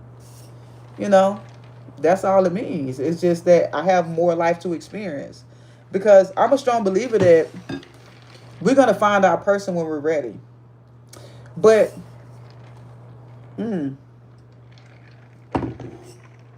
what I'm learning is a lot of people say until you heal, you're going to keep meeting the same people in different people's bodies, right? But I was thinking the other day, and I was reading this article that I had just found online, and it kind of made sense to me. And they were talking about how we meet the same we'll meet the same person twice that we'll fall in love with, and one of the persons are right and one of the persons are wrong. So one of them is the right person and one of them is the wrong person. And you're going to meet the wrong person that's going to show you the things that you have to work on within yourself because they're wrong for you. But if you pass the test and you walk away and you focus on yourself, when you meet that same person again, they're going to be the right person. And just to kind of make y'all understand it more, what it's saying is, it's kind of like, they was kind of using it like a metaphor. So what they're saying is, when you meet the wrong person, it shows you things that you have to improve within yourself. Because remember, we attract what we lack. So the same way that you want to be with a partner that has, self-intelligence, emotional awareness, all these things, well, vice versa. They want to meet somebody like that too. So whenever we meet people and we be in these bad relationships and situations, it's important for us to focus on ourselves and fix things within ourselves. So when we meet the right person, right, we ready and we can give them the same things that we wanted. Because keep in mind, and I said I was going to talk about this earlier. I was going to talk about this yesterday. And sometimes we just be so hurt, we have walls up. And it's normal. It's coming. We hurt. We've been drugged through the mud. People done took advantage of us. The last time we let our guard down, it didn't end so well.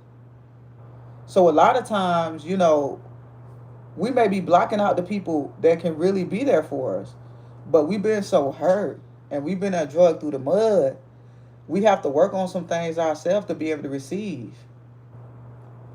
No one talks about receiving love after heartbreak. That's not something that's easy to do. Because you can meet a person that's doing everything right. And it's like, who sent you? Something. No, something ain't right about this person. Who sent you here? No, nah, you too good to be true. Baby, you too good to be true. Who sent you over here? So we have to learn how to heal within ourselves so that we can also receive it. Because with each heartbreak, with each setback, with each letdown, that's building that wall. And that's something I was talking about the other day, to where I was saying you got to be careful, because you can meet your person, but some people is only willing to give only so much of themselves. Some people is only willing to give so much of themselves, because when they gave a person they all, when they gave a person everything they had, they was let down. They was heartbroken. They was disappointed. And so now, even though they have love for you, and even though they love you with all their heart, it's just only so much they willing to give. And this is why it's not going to work. Because they only willing to give so much. When you're giving 110%, they only willing to give you 60 or 70. Because they just been so hurt and they haven't mended themselves. They haven't healed themselves. And it's not going to work, because guess what? Although they're doing it from a standpoint, understanding, like I said earlier today, I understand a lot of people. That don't mean I agree with them. I understand why they're doing it. But at the end of the day, that's a form of manipulation. Because if you're not ready to give someone 100% of what you're asking for, don't go disturbing their peace. Don't go showing up in people's life talking about you looking for love. You want a sweetheart. You want somebody to be 1,001% with you, but you only willing to give 60% because you still hurting from your last relationship. Then you should have stayed over there until you healed yourself enough to be able to give the same thing that you're asking for. Because that is a form of manipulation. Because at the end of the day, you know what you're willing to give. You know what you're willing to give. You know what you're willing to give. And if it's not everything that you want a person to give you, stop disturbing people's peace. Go heal. And that's how you know when you're ready. Because see, when you're ready, you're going to know how to walk away when it's not something you want. And when it's right, you're going to know how to give everything you got. Because that's what you want in return. A lot of people think healed is being able to just walk away. Oh, I'm healed. Oh, I'm healed because if somebody crossed my boundaries, I'm letting it go. Oh, I'm healed because if I see a red flag, I'm letting it go. Well, this is the thing that no one talk about. Healing is a lifelong journey. Healing is something we will do until we gone. So just because we have the courage to cut people off, walk away, don't mean that we're ready to receive the love that we're looking for. Because the next question is, cool, that's the first half. You ain't gonna let nobody play with you no more. That's good. That's always great. But now, the opposite side of the coin. Are you willing to give your all? Is you really ready to love someone the way that you want them to love you? Because it can't be one-sided. It can't be one-sided. Can't be. Because when it is, guess what? Now you're the manipulator. And I don't think that's something that we talk about a lot. I don't think that's something we talk about a lot. Yeah. Because if that person is giving you 110% and you acknowledge it and you accept it, knowing damn well you're not willing to do that, oh yeah, now you're the manipulator. Now you're the villain. So you went from being brokenhearted to breaking hearts. Oh, but I forgot. Hurt people hurt people. Yeah, that's right. My bad. No, hurt people manipulate people. Hurt people manipulate people. Because if you know you're hurting that bad, stay over there. Don't go bother them folks, man. Stay in the field. Keep dating. Keep doing what you do. Don't be trying to run people down and talking about I want a relationship and you got to be faithful to me and I want you to do that and I want you to do this, knowing damn well you're scared. And everything you asking that person to do, you ain't finna do it. Stop playing with them people, man. Stay over there and stop disturbing the peace. Stop disturbing the peace. That's something we don't talk about enough. That's something we don't talk about enough. I get it. I used to be one of those people. Oh, I'm just looking for love. I just need somebody to love me right. I'm just looking for somebody to give the love that I give, knowing damn well I can only give you 75%, baby. That other 25% I gotta keep to myself because that was the hardest part to heal of me. Yeah, that vulnerability, that was the hardest part to heal of me. That took me about 8 months to heal. I can't give you that 25%, but everything else I can give it to you now. Yeah, so now I'm the manipulator. That's what that means. I'm manipulating. I'm breaking hearts. You see? So we gotta be honest. We gotta be honest. I told my cousin the other day. Have you ever thought to think that maybe you the problem? Maybe God is protecting people from you? I'm gonna get offline because y'all ain't ready for it. Have you ever thought that you the problem? Maybe God is protecting people from you? I'm gonna get offline because y'all ain't ready, man. Y'all ain't ready, man. Y'all ain't ready. Y'all ain't ready. Did you ever stop to think? God protected people from you because he know you're still hurting. Are you doing it intentionally? No. Are you doing it from an unhealed standpoint? Yes. Are you taking accountability and saying, let me sit here and get myself together before I go disturbing somebody else's peace? No. Because here's the thing, and this is what I be telling people. There is a such thing as dating. There's a such thing as dating. To where you can meet someone that you vibe with, that you like, and you can just date them. And I don't know, my dating, you can date multiple people. Some people date exclusively, but you can date multiple people. But here's where I'm going with that. It's no problem with dating because let's be clear, we all need some type of human contact, some type of human interaction, right? So there's nothing wrong with dating as you get yourself together. The problem comes in when you meet somebody that you know got all the qualities that you're looking for. And then you want to take them off the market. Because you're too scared by the time you get your act together, they might be, hey, when you see a good thing, you know you got to claim it. It's hard out here. Stop playing. It's hard out here in this dating game. When you see a good thing, you got to claim it. Because, a hot commodity is just a hot commodity. All along knowing that ain't what you ready for. And we do it to people and people do it to us. We do it to people and people do it to us. It's just that simple.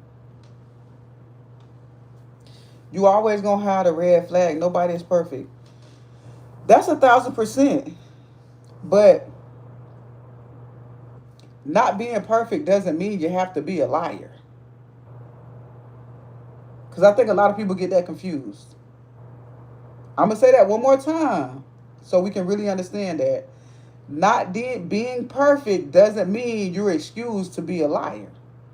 Because not being perfect and being a liar is two different things. And a liar is someone who's asking someone for something that they're not willing to give. It's manipulation. Not being perfect is saying, hey, I want to date you exclusively and wholeheartedly trying. And then when situations arise, you're able to take accountability and say, hey, you're right. This is what's going on with me. Because, see, you have to be able to be vulnerable. When you want to lock in with somebody, it comes with vulnerability. So that's what I mean by being a liar, because it's like, I say all the time, one of your hardest relationships is going to be the relationship after your hardest relationship. When you go through a heartbreak and then you meet your person who is everything you're looking for, oh, that's going to be the hardest relationship that you're going to have to survive. The problem is, are you able to be vulnerable in that relationship to where when things arise that you know you're the corporate for it? Are you going to be able to take accountability? Are you going to be able to be vulnerable? Are you going to be able to self-correct? That's the problem. It's not the not being perfect. It's how do you react when you realize, ooh, maybe I wasn't as ready as I thought I was. Or, ooh, maybe I thought I fixed something that I really didn't fix. What does that look like? Because if we really talking about relationships, no relationship is perfect. There's going to be highs and lows in any relationship. I don't care how good your relationship is. The only difference between people who stay together for years that have successful relationships, let me say that, because some people stay together for years and it be horrible relationships. But the only difference between successful relationships and toxic relationships is simple. They're vulnerable.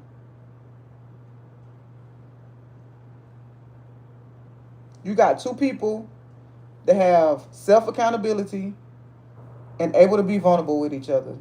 Only difference. So when they go through something and they going through a low, it don't get real deep down and dirty low. Because once something happened, they able to both take accountability. They both can self-correct. And they both can be vulnerable. But when you're dealing with two people to where maybe one person can be vulnerable and the other person can't, this is the toxicity now. Because now it's just playing games. Now you dating your op. You know it's like you're playing chess now. You're dating your op. That's the only difference between successful couples and non-successful couples. As you got two people that's trying. Two people that's able to put their ego to the side. Two people that's able to be vulnerable. Two people that's able to have self-accountability. Two people that's are able to have self-awareness. That's the only difference. Because every relationship have problems.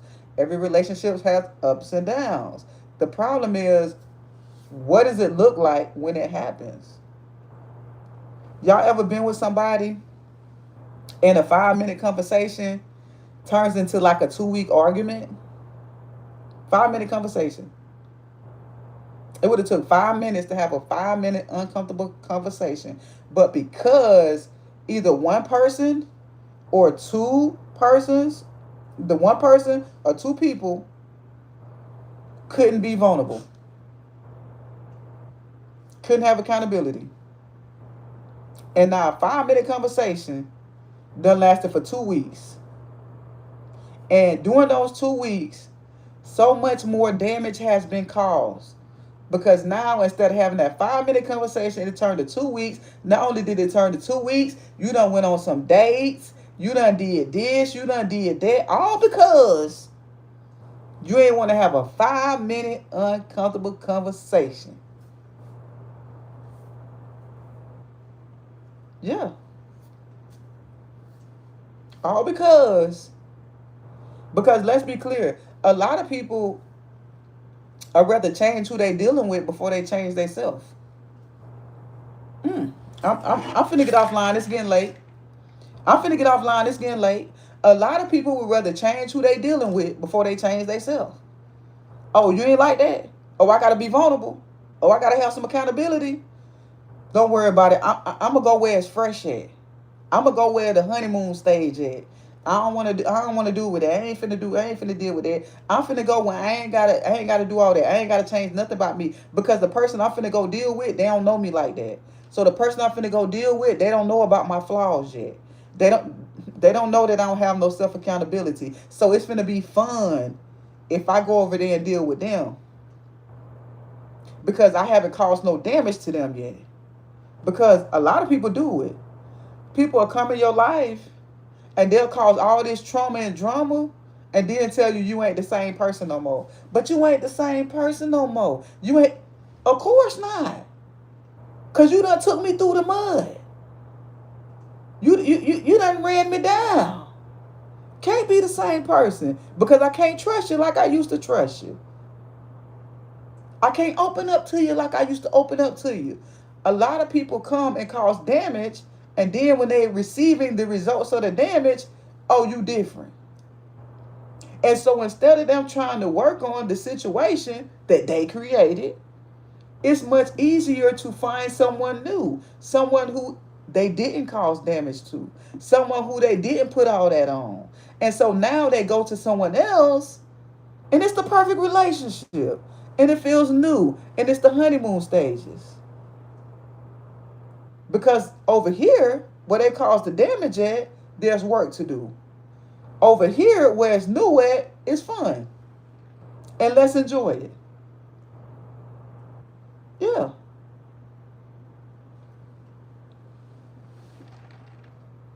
But those are the things that people don't want to talk about.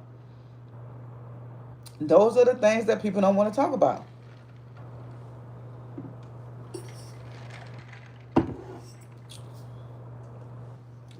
Oh, that some people did as well. I mean, that too. That too.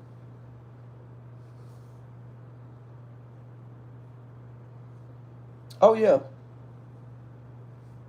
That too. Mm-hmm. Y'all gotta be careful. Mm. I keep saying y'all because I ain't dating right now. I'm just finna do me. I'm finna focus on me. I'm finna try to get me a 6 pack and a 6 pack's ab, not no 6 pack drink. I'm trying to give me a 6 pack and a little tone body and just see what I can come up with. You know what I'm saying? Because I'm convinced at this point that my special person is just waiting on me to get fit. I mean, it's got to be it. I got everything else. They got to be waiting on me to get my mind right, my body right. I'm just going to focus on that. I'm just going to focus on that. Then let's get a 6 pack together. I don't know, man. What you got going on? How long it's gonna take you to get a 6 pack? Cause I'm trying to have mine by tomorrow, boo. I'm trying to hit the gym tomorrow and walk out with a 6 pack. What you got going on? What you got going on? I'm trying to hit it by tomorrow, boo. Y'all, I've been, you know what I'm saying? I've been in the kitchen with it. I've been in the kitchen with it. I've been in the kitchen with it because I'm convinced that's what it's gonna take. I done tried everything else. I done tried to love because listen, I'm like 2 seconds away from just being a liar manipulator. So I'm like, this is my last straw. My last straw is I got to get fit because I done tried everything else. I done tried to be a hopeless romantic. I done tried to be vulnerable. I done tried to accept flaws. Baby, this is the only thing I haven't done. So that's what level I'm on now. I just gotta get fit. I gotta get my body in the shape like my mind because I'm 2 seconds away from becoming a liar manipulator. You hear me? So y'all pray for me. Y'all pray for me. I'm just gonna stay in the gym. I'm just gonna keep doing my thing because this it's gotta be it, baby. It's got to be what I need. 2 steps, keep it real. I'm just saying.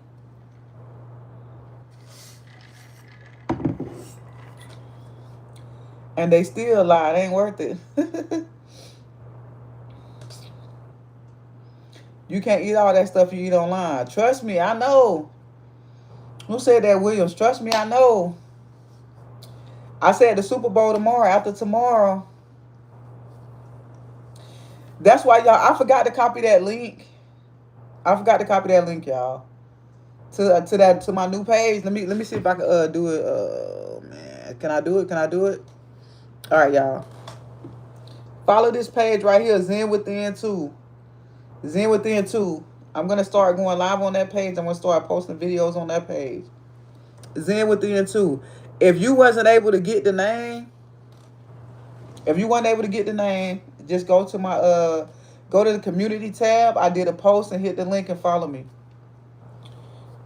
I'm going to be on that page a lot because, you know, I am going to do mukbangs here and there. And I am going to be eating on that page as we, like, have deep thoughts and conversations. But it is going to be from a whole different standpoint. It's going to be, I'm going to be eating more healthier.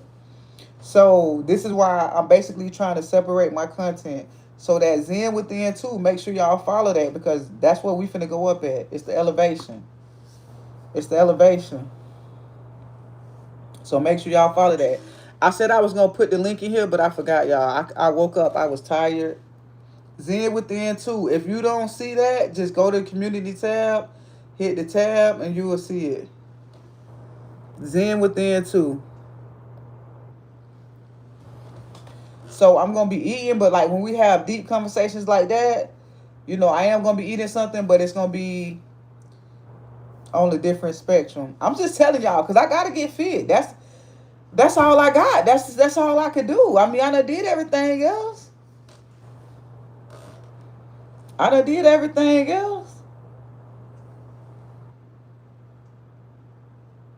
I remember when you said people come back to finish you off, and I just had a conversation about it with someone, and I thought of you. ZNB speaking facts. Dang, I'm telling you what I know. I done had a few do it to me. This is why we got to learn how to walk away. Some people want to leave you down and out for some reason, and it's the craziest thing because you know what? Out of all the relationships I've been in, even relationships to where I wasn't, you know, like at fault of the separation, I have always wanted to leave a person better than where I met them. Like, to me, that's just something that I take pride in. Like, you know, even before I went on my healing journey and even before I started, you know, just focusing on my emotions and stuff like that, I just never been the type to just say, like, we ain't work out, I want the worst for you. I just don't have that in my spirit. That's just something that's not in my spirit. I'm a firm believer that, you know, the way you treat people, you know, really comes back. Whatever you put in this universe, you will get back 10 times fold. You know, I believe that. But some people, and when it don't work out, they just want to finish you. They want to finish you. That's just it. They want to finish you. Never understood it. But why though, Zen? Why do they do that? Why can't they just leave? Baby, if they could just leave, it wouldn't have ended the way they ended. If it's one thing I learned out of all my years of living, trying to understand another human being's action will always leave you lost in the desert.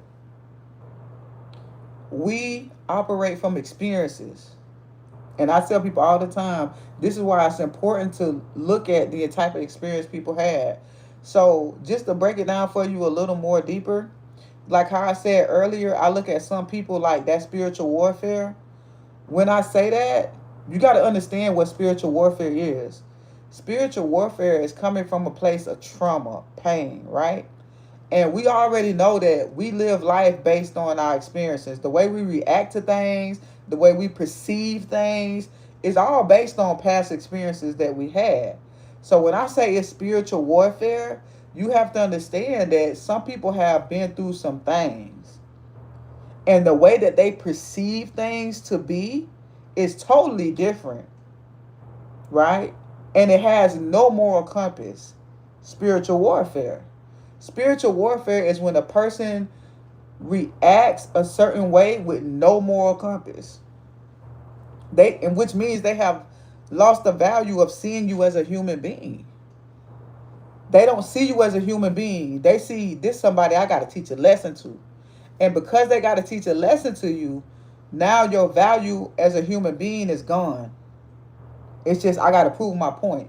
Spiritual warfare.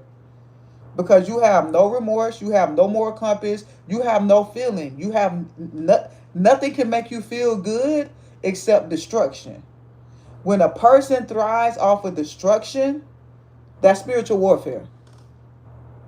If the only way to make this person feel whole is for them to hurt something, destroy something, that's spiritual warfare. Because that shit ain't normal.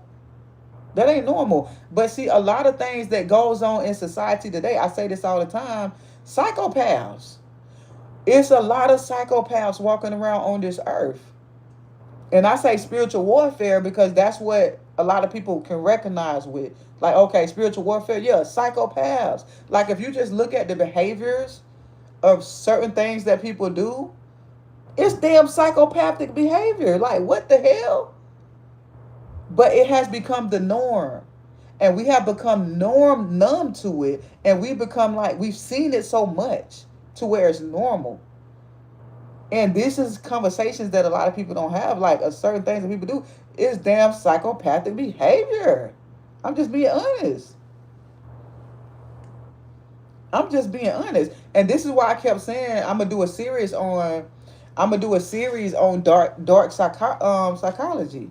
Because I need people to understand, like, a lot of things. And when I say dark psychology, I'm not doing any crime shows or nothing like that. I'm saying dark psychology from an emotional standpoint. The last video that I posted on this page, that video was dark psychology. How over communication is a form of begging and manipulators are using it to manipulate you. That's dark psychology. It's like things that people do is psychopathic behavior. It's just straight up for real. There's no way I can explain it. It's a psychopath damn trait, man. You know what I'm saying? And it's like, because we have seen it so much, we're numb to it. And we kind of desensitized to it. But if you take a psychology class and you really understand psychology and how the human mind works, man, hella psychopaths walking around this earth just chilling.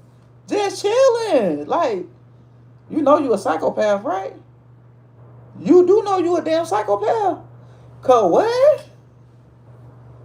Just chilling with it. Like it's normal. Like it's normal. So that's going to be the first series that I do on that new page. Zinwithin 2. Make sure y'all click the link in the, go to the community tab, and that link is going to be in the last post I did. That's the first series I'm doing is dark psychology. And pretty much what it is, I'm still going to be talking about the emotional intelligence, but I'm going to do it from a dark psychology standpoint. And if you want an example, the last reel that I posted on this page, dark psychology. It's basically not saying, and to me, I think that's where a lot of people don't explain it. Like all the time we can go online and people can say, oh, stop over communicating. You got to know your worth. You got to know this. But people don't really tell you the dark psychology of it, though. They just want to say, do this because you need boundaries. Do this because you need that. Nah, we need to understand why we need to do it, because this psychopath just walking around just doing whatever. Just doing whatever with it. Because there's a yin and a yang to everything. So if you have to do something, it's a reason why you need to do it. And yeah, it's about boundaries, but let's go in depth with it. Let's go in depth with it. Yeah. Okay, because you was warning us about clones taking your page and fried. So this new page is real. Yeah. That's I made a post in the community tab. Do y'all know what I mean when I say community tab? Do y'all know what I'm saying? Like, do y'all know what that mean when I say community tab? But this is the page right here, Zinwithin. That's why I wrote it in the community tab. Zinwithin too. It's Zinwithin too. But wait, what? I was waiting to see what you had to say about it. Oh, the community tab is it's a post. So you know how people can post video, can post pictures on YouTube and we post like just text messages. That's the community tab. But if you just type in Zinwithin 2, I should pop up. I told him that he told me when he was in high school, he was himself. Thank God. Truly healing me. I didn't get that. I told him when he was in high school, what? Huh? Oh, he only care about himself. Man, a lot of people only care about themselves, psychopathic behavior. I'm down to support you, whatever you got going on, truly. You are a friend and a home in my head. We friends in real life, love. I appreciate that. I appreciate that. Zen, yes, my first time encountering a psychopath, man. I'm telling you, they'll be out of control.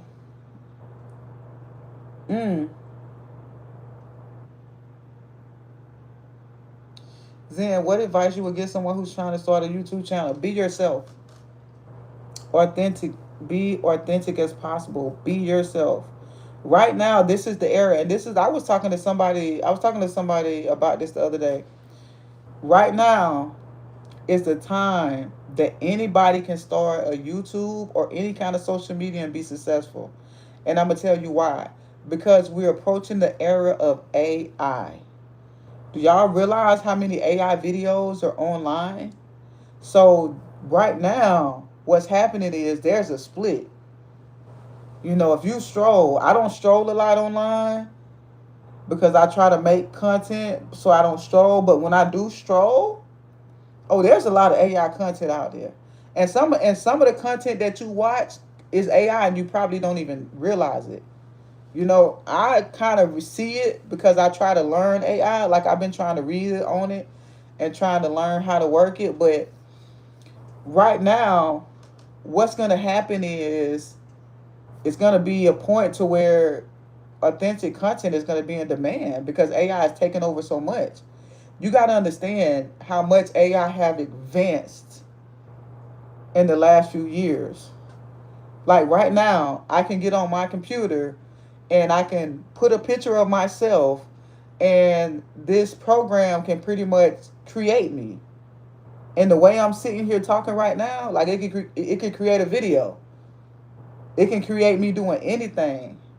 So right now is the perfect time because people want authentic. People want real.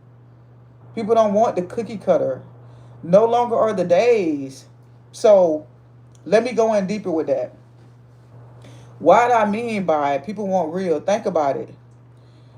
5, 6 years, I'm going to say even 4 years ago, in order to be successful online, people wanted you to look a certain way. You had to have the nice cars. You had to have the nice clothes. You had to have the nice house. You had to have the nice everything. Well, because AI have been taking over so much, and with AI, it's perfect. They talk just right. They dance just right. They wear the perfect clothes. They wear the perfect car. Well, people don't want that. They want real. People want something that's relatable. And so this is what I tell people all the time. You're going to find your tribe online. Because you got to think, when you turn on this phone, like right now I just went live, or when I post a video, I'm around the world. I'm around the globe. You look at them analytics and you see people watching you in different countries and different states that you never been to at all. It's because people want real. They want authentic. They want real. It's no longer the days of the cookie cutter to where you got to hold your fork a certain way and you got to wear certain clothes and you got to drive certain cars. No longer are the days. Those days are gone. People want someone they can relate to. Why? Because online has become the new television. So you got to think it how everything is transitioning. We ain't really buying cable. Yeah, we might download some apps so we can watch some movies. But think about that. The way that technology is going, I'm gonna give it 10 years and we ain't even gonna have actors no more. The way that AI is going, there ain't gonna be no movie studios. It's gonna be people programming, making movies. So right now is the time to get in and get out. Because it's all finna, trickle over in a second. I think we still got some years to go. But right now, so if I had to give you any advice, just be authentic, be yourself, because that's what people wanting right now. That's what people starving for. Be yourself. Be yourself. Zen, where you been? I've been here. Where you been? But y'all, I've been on here for at least 2 hours. I'm gonna go ahead and get offline because I do gotta wake up at 4 and do my little routine. I have been doing my little morning routine. It's almost 12, so I need to get a little bit of sleep at least. Make sure y'all follow that other YouTube channel I got. I think I'm gonna post a video on there tomorrow, just the introduction video to let y'all know what's going on. After that, I'm gonna start going live on that page probably tomorrow or the day after that. I'll let y'all know tomorrow though, but I am probably gonna post a video on there. Post a video, start going live, or I'm probably gonna post a series, but I'll let y'all know tomorrow. But I'm definitely gonna post that video on there. I appreciate y'all. Stay up, stay real. Tomorrow is the Super Bowl. I'm probably gonna go live tomorrow, but keep in mind, I can't broadcast the Super Bowl because it's copyrighted. But we can watch it together, but I can't broadcast it, if y'all know what that means. So we can watch it together, but yeah. So I'll probably be live during the Super Bowl, at least the halftime for sure. And so yeah, y'all stay up and be good. And remember, don't get manipulated and don't be manipulating. Okay? Don't be manipulating. Only watching for Bunny. Who is Bunny?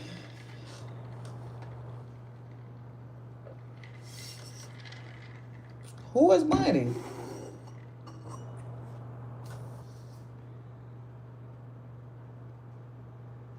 Who is Bunny? The bad one? Who? Huh? I'm confused. I lost it there. The singer. Oh, you watching for Bunny?